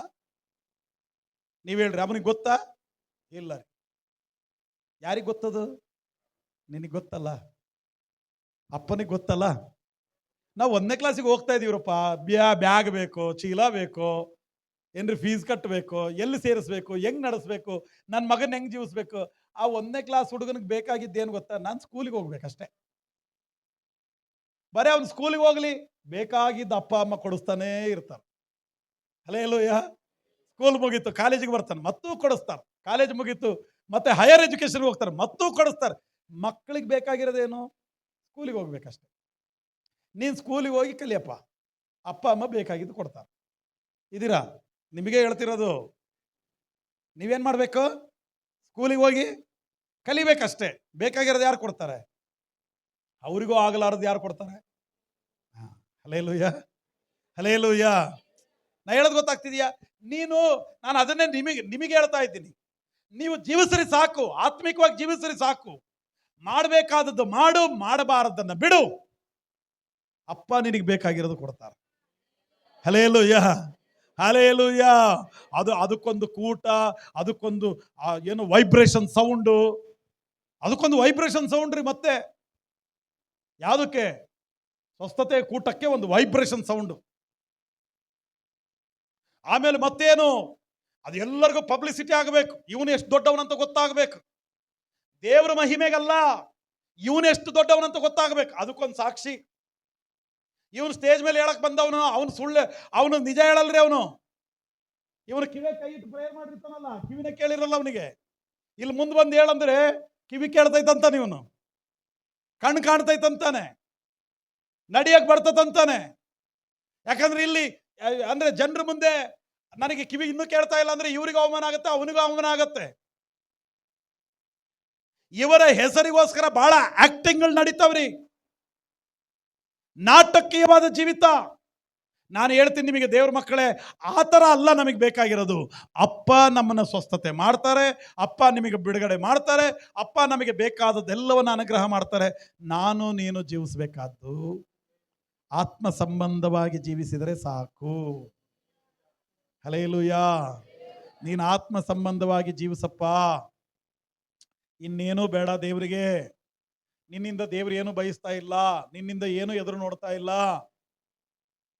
ಏನ್ ಬೇಕು ದೇವರಿಗೆ ನಿನ್ನಿಂದ? ಶ್ರೀಮಂತನು, ಅತಿ ಶ್ರೀಮಂತನು ಆತನು. ಆತನ ಪ್ರಭಾವದ ಐಶ್ವರ್ಯಕ್ಕೆ ತಕ್ಕ ಹಾಗೆ ಎಲ್ಲಾ ಕೊರತೆಗಳನ್ನು ನೀಗಿಸಿದಂತ ಹೊಳೆಯುವ ನಗರದಲ್ಲಿ ವಾಸ ಮಾಡುವವರವರು. ಅವ್ರಿಗೆ ಏನು ಕೊಟ್ಟೇವು ನಾವು? ಏನು ಕೊಟ್ಟರೆ ಸಮ ಆಗತ್ತೆ? ಏನಿಲ್ಲ ರೀ. ದೇವರು ಒಂದೇ ಇಷ್ಟಪಡ್ತಾರೆ, ಮಗ ಮಗಳೇ ನನ್ನ ವಾಕ್ಯದ ಪ್ರಕಾರ ನಡಿಯಪ್ಪ. ಇಷ್ಟು ಉಪದೇಶ ಮಾಡ್ತಾರಲ್ಲ ಪ್ರತಿ ಭಾನುವಾರ, ಕೇಳಪ್ಪ. ಅದರಲ್ಲಿ ಒಂದಿಷ್ಟಾದ್ರೂ ಮನಸ್ಸಿಗೆ ತಗೋ, ನೀನು ವಾಕ್ಯದಲ್ಲಿ ನಡಿ, ವಾಕ್ಯದಲ್ಲಿ ನಡಿ. ದೇವ್ರ ಮಕ್ಕಳೇ, ನಾನು ಹೇಳಿದ ಇಷ್ಟು ಪ್ರಸಂಗಗಳಲ್ಲಿ ನಾವು ಸ್ವಲ್ಪ ಸ್ವಲ್ಪ ಮನಸ್ಸಿಗೆ ತಗೊಂಡಿದ್ರು, ನಾನು ಹೇಳ್ತೀನಿ, ಇಷ್ಟೊತ್ತಿಗೆ ನಾವು ಹೆಂಗೆ ಇರ್ತಿದ್ವಿ ಅಂದ್ರೆ ನಾನು ಊಹೆ ಮಾಡಕ ಸಾಧ್ಯ. ಅಂದ್ರೆ ಅದರ ಅರ್ಥ, ಬಹಳಷ್ಟು ಜನರು ಭಾನುವಾರ ವಾಕ್ಯ ಕೇಳ್ತಾರೆ, ಹೋಗ್ತಾರೆ, ಮತ್ತೆ ಅದೇ ಜೀವನ. ಮತ್ತೆ ಭಾನುವಾರ ಬರ್ತೀವಿ, ವಾಕ್ಯ ಕೇಳ್ತೀವಿ, ಹೋಗ್ತೀವಿ, ಅದೇ ಜೀವನ. ನಮಗೆ ಒಂದೇ ಗೊತ್ತು, ಯೇಸು ಸ್ವಾಮಿ ಒಳ್ಳೆಯವರು, ಯೇಸು ಸ್ವಾಮಿ ಒಳ್ಳೆ ದೇವರು, ಯೇಸು ಸ್ವಾಮಿ ಸಹಾಯ ಮಾಡ್ತಾರೆ, ಯೇಸು ಸ್ವಾಮಿ ಬಿಡುಗಡೆ ಮಾಡ್ತಾರೆ, ಯೇಸು ಸ್ವಾಮಿ ಸ್ವಸ್ಥತೆ ಕೊಡ್ತಾರೆ. ಇದಕ್ಕೆ ಮೀರಿದ ಜೀವನ ಒಂದಿದೆ ನಮಗೆ. ಇಷ್ಟೇ ಅಲ್ಲ ಜೀವನ, ಇದಕ್ಕೆ ಮೀರಿದ ಜೀವನ. ಒಂದ್ ದಿವಸ ನಾವು ಸಾಯಬೇಕು, ನಮ್ಮ ಸುತ್ತಲೂ ಜನ ನಿಲ್ಲಬೇಕು, ನಮ್ಮನ್ನ ಬಾಕ್ಸಲ್ಲಿಟ್ಟು ಮಣ್ಣಿಗೆ ಹಾಕಬೇಕು. ಸುತ್ತ ಇರುವಂತ ಜನರು ನನ್ನ ಬಗ್ಗೆ ಒಳ್ಳೆ ಸಾಕ್ಷಿ ಮಾತಾಡಬೇಕು. ನಿನ್ನ ನಿಜವಾದ ಜೀವನ ಅಲ್ಲಿ ಗೊತ್ತಾಗುತ್ತೆ. ನಿನ್ನ ಸುತ್ತ ಇರುವಂತ ಜನರು ನಿನ್ನ ಬಗ್ಗೆ ಅದ್ಭುತವಾದ ಸಾಕ್ಷಿ ಮಾತಾಡಬೇಕು. ಈ ಸಹೋದರಿ ಇಂಥವರು, ಈ ಸಹೋದರ ಇಂಥವರು, ಇಷ್ಟು ಪ್ರಾರ್ಥನಾ ಪರರು, ನಿನ್ನ ಕುರಿತು ಅದ್ಭುತವಾದ ಸಾಕ್ಷ್ಯ ಅಲ್ಲಿ ಮಾತಾಡಬೇಕು. Hallelujah, hallelujah. ನಾ ಹೇಳೋದು ಗೊತ್ತಾಗ್ತಿದೆಯಾ ನಿನಗೆ? ಆ ಒಂದು ಜೀವನ ನಮ್ದಿದೆ. ಸತ್ತ ನಂತರ ಇಲ್ಲಿ ಕಣ್ಣು ಮುಚ್ತೀವಿ, ಕಣ್ಣು ಬಿಟ್ಟಾಗ ನಾವೆಲ್ಲಿ ಹೋಗ್ತೀವಿ? ಆತನ ರಾಜ್ಯಕ್ಕೆ ಹೋಗ್ತೀವೋ ಪಾತಾಳಕ್ಕೆ ಹೋಗ್ತೀವೋ? ಮತ್ತೆ ಯಾರು ಕಂಡಾರ ಬಿಡ್ರಿ ಅನ್ಬೇಡ್ರಿ, ನನಗೆ ಬಹಳ ಸಿಟ್ಟು ಬರುತ್ತೆ. ಮನಸ್ಸಿನಲ್ಲಿ ಕೂಡ ಅನ್ಬೇಡ ನೀನು ಅದನ್ನ. ಸತ್ಯ ದೇವರನ್ನು ಆರಾಧಿಸ್ತಾ ಇದ್ದೀವಿ, ಪರಲೋಕಕ್ಕೂ ನರಕಕ್ಕೂ ಒಡೆಯನು ಆತನು. ಹಲ್ಲೆಲೂಯ. ಯಾರು ಕಂಡಿದಾರಲ್ಲ, ವಾಸ್ತವ ನಾನು ಹೇಳ್ತಾ ಇದ್ದೀನಿ. ನೀನಿಲ್ಲಿ ಕಣ್ಣು ಮುಚ್ತೀಯ, ಕಣ್ಬಿಟ್ಟಾಗ ನೀನು ಎಲ್ಲಿರ್ತೀಯ? ಅದೊಂದು ಜೀವನ ಇದೆ. ನಾವು ಸ್ವಸ್ಥತೆಗಾಗಿ, ಅದ್ಭುತಕ್ಕಾಗಿ, ಬಿಡುಗಡೆಗಾಗಿ, ಏನೋ ಸ್ವಲ್ಪ ಸಾಲ ಸೌಖ್ಯ ಆಗೋದಕ್ಕಾಗಿ, ಇದಕ್ಕಾಗಿ ನಾವು ಬದುಕ್ತಾ ಇಲ್ಲ. ಸತ್ತ ನಂತರ ಇರುವಂತ ಇನ್ನೊಂದು ಜೀವಿತಕ್ಕಾಗಿ ನಾವು ಬದುಕ್ತಾ ಇದ್ದೀವಿ. ನಾನು ಸತ್ತ ಮೇಲೆ ಪರಲೋಕಕ್ಕೆ ಹೋಗ್ಬೇಕು, ನಾನು ಸತ್ತ ನಂತರ ದೇವರ ರಾಜ್ಯದಲ್ಲಿ ಇರಬೇಕು, ನಾನು ಸತ್ ನಂತರ ಆ ಸೌಭಾಗ್ಯವನ್ನು ನಾನು ಅನುಭವಿಸಬೇಕು ಅನ್ನುವಂಥ ಆ ಜೀವಿತಕ್ಕಾಗಿ ಎದುರು ನೋಡ್ತಾ ಇರುವಂತ ನಿರೀಕ್ಷೆ ನಮ್ದು. ಇದೀರಾ? ಹಲ್ಲೆಲೂಯ. ಹಂಗಂತೇಳಿ ಅದ್ಭುತ ನಿಮಗೆ ಬೇಡ ಅಂತ ನಾನು ಹೇಳ್ತಾ ಇಲ್ಲ ರೀ. ತಂದೆಯಾದ ದೇವರು ನಿನಗೆ ಅದ್ಭುತ ಮಾಡ್ತಾರೆ. ಪಕ್ಕದವ್ರಿಗೆ ನೀವು ಹೇಳ್ರಿ, ಅದ್ಭುತ ಮುಖ್ಯ ಅಲ್ಲ, ಅದ್ಭುತಕ್ಕಿಂತಲೂ ಪರಲೋಕ ರಾಜ್ಯಕ್ಕೆ ಸೇರೋದು ನಮಗೆ ಮುಖ್ಯ. ಜಾಸ್ತಿ ಎದುರು ನೋಡಬೇಡ್ರಿ ಅದ್ಭುತಗಳನ್ನ, ನಿರಾಶೆ ಆಗ್ತತಿ. ನಾ ಹೇಳೋದು ಗೊತ್ತಾಯ್ತಾ? ಜಾಸ್ತಿ ನಮಗೆ ಯಾಕೆ ಭಾಳ ಜನರ ನಿರಾಶೆ ಯಾಕೆ, ದೇವ್ರ ಮೇಲೆ ಬೇಸರ ಯಾಕೆ ಭಾಳ ಜನರಿಗೆ? ಭಾಳ ಅದ್ಭುತ ಎದುರು ನೋಡೋದ್ರಿ, ಭಾಳ ಅದ್ಭುತ ಎದುರು ನೋಡೋದು. ಅದ್ಭುತ ಎದುರು ನೋಡಿ ಎದುರು ನೋಡಿ ಎದುರು ನೋಡಿ. ಉದಾಹರಣೆಗೆ ನಾನು ನಿಮಗೆ ಹೇಳ್ತೀನಿ, ಒಂದು 10,000 ರೂಪಾಯಿ ಕೊಡ್ತೀನಿ ಅಂತ ಹೇಳಿರ್ತಾನೆ ಒಬ್ಬ ಮನುಷ್ಯ. ಫುಲ್ಲು ಗ್ಯಾರಂಟಿ ರೀ, 10,000 ರೂಪಾಯಿ ಕೊಡ್ತಾನಂತೆ. ಯಾವಾಗ ಬರಲಿ ಅಣ್ಣ? ನಾಳೆ ಬಾ. ನಾಳೆ ಬಂದ, ಇವತ್ತು ಸ್ವಲ್ಪ ಕೆಲಸ ಐತಿ, ಇವತ್ತಾಗಲಿಲ್ಲ, ನಾಡ್ದು ಬಾ, ಇನ್ನೊಂದು ದಿವಸ ಬಾ, ಮತ್ತೊಂದು ದಿವಸ ಬಾ. ನಮಗೆಷ್ಟು ಹೋಪ್ ಅಂದರೆ ಒಟ್ಟೇ ಕೊಡ್ತಾನ ಅಂತ ಹೋಪ್ ನಮಗೆ. ಒಂದು ದಿವಸ ಬಂತು, ದುಡ್ಡಿತ್ತಪ್ಪ ಮೊನ್ನೆ, ಈಗಿನ ಯಾರ ಇಸ್ಕೊಂಡು ಹೋದ್ರು ಅಂದ್ರೆ ಅನ್ಕೊಂಡ್ರಿ, ನೀನು ಎಷ್ಟು ಹೋಪ್ ಇಟ್ಟಿದ್ದೆಲ್ಲ ಏನಾಯ್ತು ನಿನಗೆ? ನೀನು ಮನೆಗೆ ಬಂದು ಸುಮ್ಮನಿರಲ್ಲ ನೀನು. ಅವನು ಮೊದಲು ಹೇಳ್ಬೇಕಾಯ್ತು, ಅವನಂತವನು ಇವನಂತವನು ಅಂತ ಶುರು ಮಾಡ್ತೀಯ. ಫಸ್ಟ್ ಡೇ ಏನು ಹೇಳಿದ್ದು? ದೇವ್ರು ಅವನು, ದೇವರು. ಯಾರವನು? ದೇವ್ರು. ಅವನು 10,000 ರೂಪಾಯಿ ಕೊಡ್ತೀನಿ ಅಂದನಪ್ಪ, ಬೆಳಗ್ಗೆ ಬರಕ್ಕೆ ಹೇಳಿದವನು. ದೇವ್ರು ಇದ್ದಂಗೆ ಅವನು ಅಂದಿದ್ದು ನೀನೇ. 4 ದಿನ ಅವನು ಕೊಡ್ಲಿಲ್ದಕ್ಕೆ, ಕೊಡಲ್ಲ ಅಂತ ಹೇಳಿದ್ದಕ್ಕೆ ದೆವ್ವಾದವನು ಅವನೇ. ಅವತ್ತು ದೇವ್ರಂದೆ, ಇವತ್ತೇನಂದೆ? ಬಹಳ ಜನರ ಪರಿಸ್ಥಿತಿ ಇದ್ರಿ. ನಿರೀಕ್ಷೆ ಇಡಬೇಡ ಅದ್ಭುತಗಳಿಗೋಸ್ಕರ. ಅದ್ಭುತ ಆಗದಲ್ಲೇ ಇರಬೇಕಾ? ಅದ್ಭುತ ಆಗದೆ ಇದ್ದಾಗ ಏನ್ ಹೇಳ್ತೀಯ ನೀನು? ದೇವ್ರ ಅವ್ರಿದ್ರೆ ಹಿಂಗ ಆಗ್ಬೇಕಿತ್ತ, ಅವ್ರಿದ್ರೆ ಹಂಗ ಆಗ್ಬೇಕಿತ್ತ. ಯಾಕಂಗೆ ಹೇಳೋದು ನೀನು? ಬಹಳ ಅದ್ಭುತಕ್ಕಾಗಿ, ನಾನು ಅದಕ್ಕೆ ಹೇಳ್ತೀನಿ, ಅದ್ಭುತಕ್ಕಾಗಿ ನಿರೀಕ್ಷೆ ಇಡಬೇಡ, ನಿತ್ಯ ಜೀವಕ್ಕಾಗಿ ನಿರೀಕ್ಷೆ ಇಡು. ಆ ನಿನ್ನ ನಿರೀಕ್ಷೆ ನಿನ್ನನ್ನು ನಿತ್ಯ ಜೀವಕ್ಕೆ ಸೇರಿಸುತ್ತೆ. Hallelujah, hallelujah. ನಾನು ನಿಮಗೆ ಇನ್ನೊಂದು ಮಾತು ಹೇಳಿ ನಾನು ನಿಲ್ಲಿಸ್ತೀನಿ. ಇನ್ನೊಂದು ಮಾತು ಹೇಳಿ ನಿಲ್ಲಿಸ್ತೀನಿ. ಆದಿಕಾಂಡದಲ್ಲಿ ನನಗೆ ಈ ವಾಕ್ಯ ಬಹಳ ಇಷ್ಟ ಆಯ್ತು. ಮೊನ್ನೆ ನಾನು ಇದು ಬೈಬಲ್ ಕಾಲೇಜಲ್ಲಿ ಉಪದೇಶ ಮಾಡಬೇಕಾದ್ರೆ ದೇವರನಿಗೆ ಕೊಟ್ಟಂತ ಒಳ್ಳೆ ಆಲೋಚನೆ ಇರುತ್ತೆ. ಆದಿಕಾಂಡದಲ್ಲಿ ಆದಿಯಲ್ಲಿ ಅಂತಿದೆಯಲ್ಲ, ಆದಿಯಲ್ಲಿ ಅಂದ್ರೆ ಯಾವಾಗ ರೀ ಅದು? ಆದಿಯಲ್ಲಿ ಅಂದ್ರೆ ಯಾವಾಗ? ಯಾವಾಗ ರೀ ಅದು? ಆದಿಯಲ್ಲಿ ಅಂದ್ರೆ ಆದಿಯಲ್ಲಿ, ಮತ್ತೆ ಯಾವಾಗ ಅದು ಅಂತೀರಲ್ಲ? ಆದಿಯಲ್ಲಿ ಅಂದ್ರೆ ಟೈಮ್ ಇಲ್ಲ, ಆದಿಯಲ್ಲಿ ಅಂದ್ರೆ ಕಾಲ ಇಲ್ಲ. ಅದಕ್ಕೆ ಕಾಲವಿಲ್ಲದೆ ಇರುವಾಗ, ಸಮಯ ಇಲ್ಲದೆ ಇರುವಾಗ, ರಾತ್ರಿ ಹಗಲು ಗೊತ್ತಿಲ್ಲದೆ ಇರುವಾಗ, ಡೇಟ್ ಇಲ್ಲದೆ ಇರುವಂತ ದಿನಗಳವು, ಕಾಲ ಇಲ್ಲದೆ ಇರುವಂತ ದಿನಗಳು. ಅಂದ್ರೆ ಅದರ ಅರ್ಥ ನಿತ್ಯತ್ವದ ದಿನಗಳು. ಯಾವ ದಿನಗಳವು? ನಿತ್ಯತ್ವದ ದಿನಗಳು. ಆ ಕಾಲ ಅದು. ಮತ್ತೆ ಕಾಲ ಅನ್ನೋದು ಯಾವಾಗ ಪ್ರಾರಂಭ ಆಯ್ತು? ರಾತ್ರಿ ಆಗಲಿ, ಹಗಲಾಗಲಿ, ಸೂರ್ಯ ಆಗಲಿ, ಚಂದ್ರ ಆಗಲಿ ಅಂತ ಹೇಳಿದ್ರಲ್ಲ, ಅಲ್ಲಿಂದ ಕಾಲ ಸ್ಟಾರ್ಟ್ ಆಯ್ತು. ಸೂರ್ಯ ಒಂದ್ಸಾರಿ ಹುಟ್ಟಿ, ಸೂರ್ಯ ಒಂದ್ಸಾರಿ ಮುಳುಗೋದ್ರೊಳಗೆ ಒಂದಿನ, ಮತ್ತೊಂದ್ಸಾರಿ ಸೂರ್ಯ ಹುಟ್ಟಿ ಇನ್ನೊಂದ್ಸಾರಿ ಮುಳುಗುವಾಗ 2ನೇ ದಿನ. ಹಿಂಗ್ ಸ್ಟಾರ್ಟ್ ಆಯ್ತು ಟೈಮ್. ನಾನು ನಿಮಗೆ ಏನ್ ಹೇಳಕ್ ಹೋಗ್ತಾ ಇದ್ದೀನಿ? ಟೈಮ್ ಇಲ್ಲದೆ ಇರುವಂತ ದಿನಗಳವು. ಟೈಮ್ ಇಲ್ಲದೆ ಇರುವ ದಿನಗಳನ್ನು ನಾವು ನೋಡ್ಬೇಕಂದ್ರೆ ಯಾವಾಗ ನೋಡಕ್ ಸಾಧ್ಯ ಅದು? ಇವಾಗ ನಾವು ಯಾವ ಕಾಲದಲ್ಲಿ ಇದೀವಿ ಅಂದ್ರೆ ಆದಿಯಲ್ಲಿ ಇಲ್ಲ. ನಾವು ಟೈಮ್ ಇರುವ ಕಾಲದಲ್ಲಿದ್ದೀವಿ, ಟೈಮ್ ಇಲ್ಲದ ಕಾಲದಲ್ಲಿ ಇಲ್ಲ ನಾವು. ಮತ್ತೆ ಟೈಮ್ ಇಲ್ಲದ ಕಾಲ ನೋಡ್ಬೇಕಂದ್ರೆ ಯಾವಾಗ? ನಾವು ಸಾಯ್ಬೇಕ್ರಿ. ನಾವು ಸತ್ತ ನಂತರ ಪರಲೋಕ ಹೋಗ್ತೀವಲ್ಲ, ಅವಾಗ ಇದೇನು ಹಗಲ ರಾತ್ರಿನ, 1 ಗಂಟೆನ 3 ಗಂಟೆನ? ಟೈಮೇ ಇಲ್ಲ ಅಲ್ಲಿ. ಇದೀರಾ? ಅಲ್ಲಿ ನಿತ್ಯತ್ವವೇ ನಿತ್ಯತ್ವ ರೀ. ಹಲ್ಲೆಲೂಯ. ರಾತ್ರಿ ಇಲ್ಲ, ಹಗಲಿಲ್ಲ ರಾಜ್ಯದಲ್ಲಿ. ಯೇಸುವಿನ ರಾಜ್ಯದಲ್ಲಿ ಏನಿಲ್ಲ? ರಾತ್ರಿ ಇಲ್ಲ, ಹಗಲಿಲ್ಲ. ಅಂದ್ರೆ ಟೈಮ್ ಇಲ್ಲ ಅಲ್ಲಿ. ಮತ್ತೆ ಇನ್ನೊಂದು ಮಾತು ಹೇಳ್ತೀನಿ ಕೇಳ್ರಿ. ಸತ್ತು ಪರಲೋಕಕ್ಕೆ ಹೋದ್ರೆ ಮಾತ್ರನೇನಾ ಅದು ಅಂದ್ರೆ ಅಲ್ಲ. ಸತ್ತು ನರಕಕ್ಕೆ ಹೋದ್ರು ಕೂಡ ಅಲ್ಲೂ ಟೈಮ್ ಇಲ್ಲ, ಅಲ್ಲೂ ಹಗಲಿಲ್ಲ, ಅಲ್ಲೂ ರಾತ್ರಿ ಇಲ್ಲ. ಇಲ್ಲಿ ಏನು? ರಾತ್ರಿ ಇಲ್ಲ, ಹಗಲಿಲ್ಲ ಯೇಸುವಿನ ರಾಜ್ಯದಲ್ಲಿ. ಆಮೇಲೆ ಇದು ಹೇಳ್ರಿ, ಆನಂದವೇ, ಆಶ್ಚರ್ಯವೇ. ಇಲ್ಲಿ ಹೋದಾಗ ಇದೇ ಹಾಡು ಹಾಡ್ರಿ ನೋಡೋಣ. ಗೋಳಾಟವೇ, ಸಂಕಷ್ಟವೇ ಸೈತಾನನ ರಾಜ್ಯದಲ್ಲಿ ಅಲ್ಲ. ಇಲ್ಲಿ ಹೋದಾಗ ಅದು ನಾನು ಹೇಳೋದು ಗೊತ್ತಾಗ್ತಿದ್ಯಾ? ಕಾಲವಿಲ್ಲದೆ ಇರುವಂತ ದಿನಕ್ಕೆ ಒಂದು ದಿವಸ ಹೋಗ್ತೀವಿ ನಾವು, ನಿತ್ಯತ್ವಕ್ಕೆ ಒಂದು ದಿವಸ ಹೋಗ್ತೀವಿ. ರಾತ್ರಿ ಹಗಲು ಆತನನ್ನು ಆರಾಧಿಸಿ ಮಹಿಮೆ ಪಡಿಸ್ತೀವಿ. ಹಲ್ಲೆಲೂಯಾ. ಸೈತಾನನ ಸ್ವಭಾವಗಳು ಬೇಡ. ಮೂರನೇ ಮಾತು ನಾನು ಹೇಳ್ತಾ ಇದ್ದೀನಿ, ಸೈತಾನನ ಸ್ವಭಾವಗಳು ನಮ್ಮಲ್ಲಿ ಬೇಡ. ಆತನ ಸಿಂಹಾಸನವನ್ನು ಹಾಕೊಂಡಿದ್ದಾನೆ, ಕ್ರೈಸ್ತರ ಹೃದಯಗಳನ್ನ ಆವರಿಸಿಕೊಂಡಿದ್ದಾನೆ, ಕ್ರೈಸ್ತ ಸಭೆಗಳನ್ನ ಆವರಿಸಿಕೊಂಡಿದ್ದಾನೆ, ಕ್ರೈಸ್ತ ಸೇವಕರುಗಳನ್ನ ಆವರಿಸಿಕೊಂಡಿದ್ದಾನ್ರಿ. ಮೇಲ್ನೋಟಕ್ಕೆ ಪರಿಶುದ್ಧರು, ಹಿಂದುಗಡೆ ಭಯಂಕರವಾದ ಪಾಪಿಗಳು. ಡ್ರೆಸ್ ಏನೋ ಪರಿಶುದ್ಧವಾದದ್ದು, ಆ ಡ್ರೆಸ್ ನೋಡುವಾಗ ಮರ್ಯಾದೆ ಕೊಡ್ಬೇಕನ್ಸುತ್ತೆ, ಆ ಡ್ರೆಸ್ ನೋಡುವಾಗ ಕಾಲಿಗೆ ಬೀಳೋದು ಅನ್ಸುತ್ತೆ. ಅಪ್ಪ ದೇವರೇ ಎಂತ ಅದ್ಭುತವಾದ ಬೋಧಕರು ಅನ್ಸುತ್ತೆ. ಆದ್ರೆ ಹಿಂದ್ಗಡೆ ಭಯಂಕರವಾದ ಕೆಟ್ಟ ಹೊಲಸು ಜೀವಿತಾರಿ.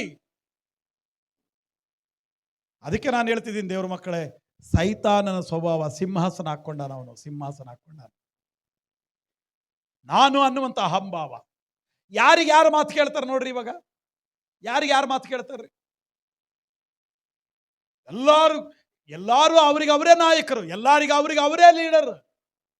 ನಾನು ನಾನು ನಾನು ನಾನು ಎಲ್ಲದಕ್ಕೂ ನಾನು ನಾನು. ಯಾರು ತಗ್ಗವ್ರು ಯಾರಿದ್ದಾರೆ? ವಿಧೇಯರು ಯಾರಿದ್ದಾರೆ? ಮಾತು ಕೇಳುವವರು ಯಾರಿದ್ದಾರೆ? ಎಲ್ಲದಕ್ಕೂ ನಾನು ನಾನು ನಾನು ನಾನು ಪ್ರಾರಂಭದಲ್ಲಿ ಸೇವೆ ಮಾಡುವಾಗ ಈ ತರ ದಿನಗಳಿಲ್ಲ. ಎಷ್ಟು ವಿಧೇಯತೆ, ಎಷ್ಟು ತಗ್ಗಿಸುವಿಕೆ, ಎಷ್ಟು ಇದು. ಅವರಿಗೆ ಅವರೇ ದೊಡ್ಡವರು, ಇವರಿಗೆ ಇವರೇ ದೊಡ್ಡವರು, ಅವರಿಗೆ ಅವರೇ ದೊಡ್ಡವರು. ಯಾಕೆಂದ್ರೆ ಸೈತಾನನ ಸ್ವಭಾವಗಳು ದೇವ್ರ ಮಕ್ಕಳೇ, ಸೈತಾನನ ಸ್ವಭಾವಗಳು. ನಾನೇನು ಕಡಿಮೆ, ನಾನೇನು ಕಡಿಮೆ, ನಾನೇನು ಕಡಿಮೆ, ನಾನೇನು ಕೇಳ್ಬೇಕು, ನಾನೇನಿರ್ಬೇಕು. ಒಂದು, ದೇವ್ರಿಗೆ ವಿಧೇಯನಾಗು. ಎರಡನೇದು, ಸೇವಕರಿಗೆ ವಿಧೇಯನಾಗು. ಮೂರನೇದು, ನಿಮ್ಮ ತಂದೆ ತಾಯಿಗಳ ವಿಧೇಯರಾಗಿ. ನಾಲ್ಕನೇದು, ಹಿರಿಯರು ಅಂತ ಒಬ್ರು ಇರ್ತಾರೆ, ಸಭಾ ಹಿರಿಯರು, ನಿಮ್ಮ ಮನೆಯಲ್ಲಿ ಹಿರಿಯರು, ನಿಮಗಿಂತ ವಯಸ್ಸಲ್ಲಿ ದೊಡ್ಡವರು, ಅವರಿಗೆ ವಿಧೇಯರಾಗಿ. ಕೆಲವರು ಕ್ರೈಸ್ತರ ಮನೆಗಳಲ್ಲಿ ಅಣ್ಣ ತಮ್ಮಂದರು, ತಂದೆ ತಾಯಿಗಳು, ಗಂಡ ಹೆಂಡತಿ, ಮಕ್ಕಳು, ಕುಟುಂಬ ಓಡದಾಡ್ತಿದಾರ್ರಿ. ಸಮಾಧಾನ ಇಲ್ಲ. ಪಕ್ಕದ ಮನೆಯವರು ಅನ್ಯರು ಬಹಳ ಚೆನ್ನಾಗಿದ್ದಾರೆ, ಅವರು ಎದುರುಗಣ ಮನೆಯವರು ಅನ್ಯರು, ಅವರು ಬಹಳ ಚೆನ್ನಾಗಿದ್ದಾರೆ. ಎಷ್ಟು ಜನ ಕ್ರೈಸ್ತರ ಮನೆಯಲ್ಲಿ ಒಡೆದಾಟ, ಕ್ರೈಸ್ತರ ಮನೆಯಲ್ಲಿ ಜಗಳ, ಕ್ರೈಸ್ತರ ಮನೆಯಲ್ಲಿ ಕೂಗಾಟಗಳು ರೀ. ನಾನು ನಿಮಗೆ ಹೇಳ್ತೀನಿ ದೇವರ ಮಕ್ಕಳೇ, ಪ್ರತಿಯೊಬ್ಬರ ಮನೆಯಲ್ಲಿ ಸಮಾಧಾನದ ವಾತಾವರಣವನ್ನ ದೇವರು ತಗೊಂಡು ಬರಲಿ. ನಮ್ಮೆರಡು ಕೈಗಳನ್ನೆತ್ತಿ ದೇವರಿಗೆ ಸ್ತೋತ್ರ ಹೇಳನ್ರಿ. ದೇವರೇ, ನಮ್ಮ ಮನೆಗಳಲ್ಲಿ ಸಮಾಧಾನದ ವಾತಾವರಣ ಕೊಡಪ್ಪ, ಸಮಾಧಾನದ ವಾತಾವರಣ ಕೊಡಪ್ಪ. ಎಲ್ಲ ಸೈತಾನನ ಸಿಂಹಾಸನವರು ನಮ್ಮ ಮನೆ ಬಿಟ್ಟು ಹೋಗಲಿ, ನಮ್ಮನ್ನು ಬಿಟ್ಟು ಹೋಗಲಿ, ಸಭೆಯನ್ನು ಬಿಟ್ಟು ಹೋಗಲಿ. ನಮ್ಮ ಮನೆಯಲ್ಲಿ ಸಮಾಧಾನದ ವಾತಾವರಣ ಕೊಡು, ಸಮಾಧಾನದ ವಾತಾವರಣ ಕೊಡಪ್ಪ, ಸಮಾಧಾನದ ವಾತಾವರಣ ಕೊಡಪ್ಪ. ಹಲ್ಲೆಲೂಯಾ.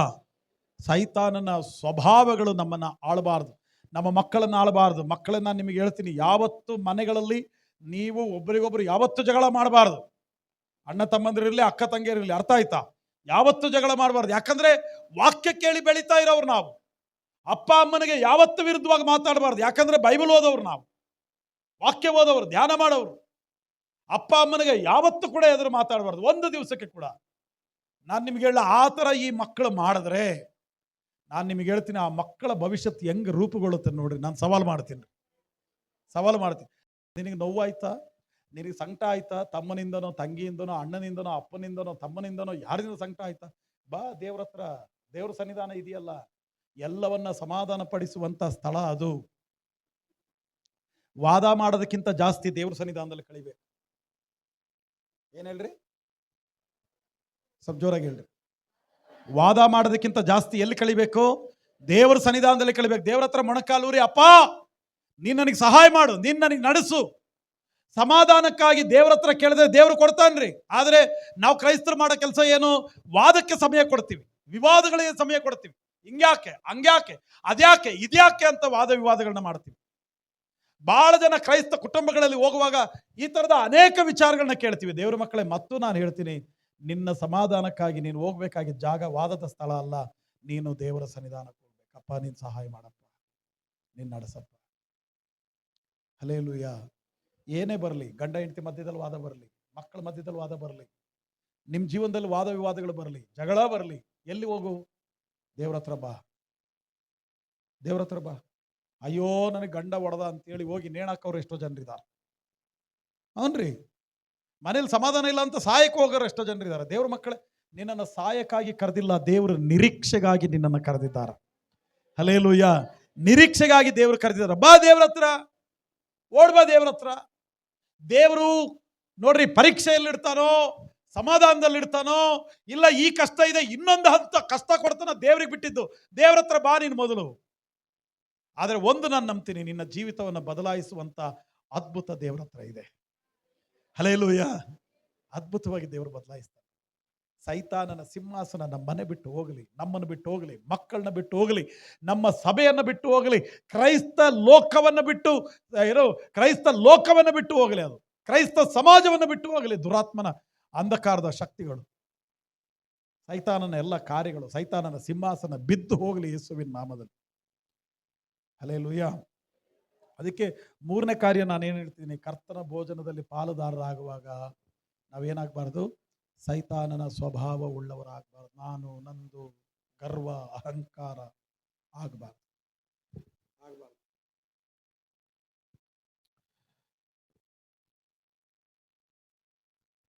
ದೇವರು ನಮಗೆ ಘನತೆ ಕೊಡೋದು ದೇವ್ರಿಗೆ ಗೊತ್ತು. ಅಂದ್ರೆ ನಮ್ಮನ್ನ ಉಪ್ಪರಿಗೆಯಲ್ಲಿಡೋದು ದೇವ್ರಿಗೆ ಗೊತ್ತು, ತಿಪ್ಪೆಗೆ ತರೋದು ದೇವ್ರಿಗೆ ಗೊತ್ತು. ತಿಪ್ಪೆಯಿಂದ ಉಪ್ಪರಿಗೆ ನಡೆಸೋರು ಅವರೇ, ಉಪ್ಪರಿಗೆಯಿಂದ ತಿಪ್ಪೆಗೆ ತರೋರು ಅವರೇ. ಯೋಬನ ಗ್ರಂಥದಲ್ಲಿ ನಾವು ನೋಡ್ತೀವಲ್ಲ, ಅವ್ರ ಹೆಂಡತಿ ಬಂದು ದೂಷಣೆ ಮಾಡಿದ್ಲು, ದೇವರನ್ನ ದೂಷಣೆ ಮಾಡಿ ಸಾಯುವಾಗಾದ್ರು ದೇವರು ದೇವರು ದೇವರು ದೇವರು ದೇವರು ಅಂತೀಯಲ್ಲ ನೀನು ಅಂತೇಳಿ ಯೋಬನ ಹೆಂಡತಿ ಬಂದು ಹೇಳಿದ್ಲು. ಎಲ್ಲ ಕಳ್ಕೊಂಡ, ಕಾಯಿಲೆ ಬಂತು, ಬೋಕಿ ತಗೊಂಡು ಚರ್ಮನ ಕೆರ್ಕೊಂಡ ಶರೀರವನ್ನ. ದಾರೆ ಹೋಗೋರು ಬರೋರು, ಮರ್ಯಾದೆ ಕೊಡವ್ರಿ, ಕೈ ಕಟ್ಟಿ ದೂರ ನಿಲ್ಲವರೆಲ್ಲರೂ ಬಂದು ಅವನು ನೋಡಿ ನಗಾಡ್ಲಿಕ್ಕೆ ಸ್ಟಾರ್ಟ್ ಮಾಡಿದ್ರು, ಗೇಲಿ ಮಾಡಿದ್ರು. ಅವನು ಯೋಬ ಅವನು ಹಿಂಗಾಗ್ಬಿಟ್ಟ ಹಂಗಾಗ್ಬಿಟ್ಟ ಅಂತ ನಗಾಡ್ಲಿಕ್ಕೆ ಸ್ಟಾರ್ಟ್ ಮಾಡಿದ್ರು. ಅವಮಾನ ಆಯ್ತು ಅವನಿಗೆ. ಅವನ ಹೆಂಡತಿ ಬಂದು ಹೇಳಿದ್, ಇವಾಗ ದೇವರು ದೇವರು ದೇವರು ಅಂತೀಯಲ್ಲ ಮರಯ್ಯ, ದೇವ್ರನ್ನ ದೂಷಣೆ ಮಾಡಿ ಸಾಯಿ ನೀನು ಅಂದ್ಲು.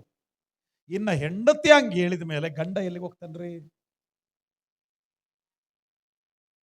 ಗಂಡ ಹಂಗ ಒಂದ್ ವೇಳೆ ಹೇಳಿದ್ರೆ ಹೆಂಡತಿ ಎಲ್ಲಿಗೆ ಹೋಗ್ತಾಳ್ರಿ? ನಾನ್ ನಿಮಗೆ ಹೇಳ, ಫೈನಲ್ ನಮ್ ಜೀವ ಎಲ್ಲಪ್ಪ ಅಂದ್ರೆ ಗಂಡ ಹೆಂಡತಿಗೂ, ಹೆಂಡತಿ ಗಂಡನಿಗೂ ನಮ್ ಜೀವ ರೀ. ಎಲ್ಲಿಗೆ ಹೋಗ್ತಾನ ಅವನು?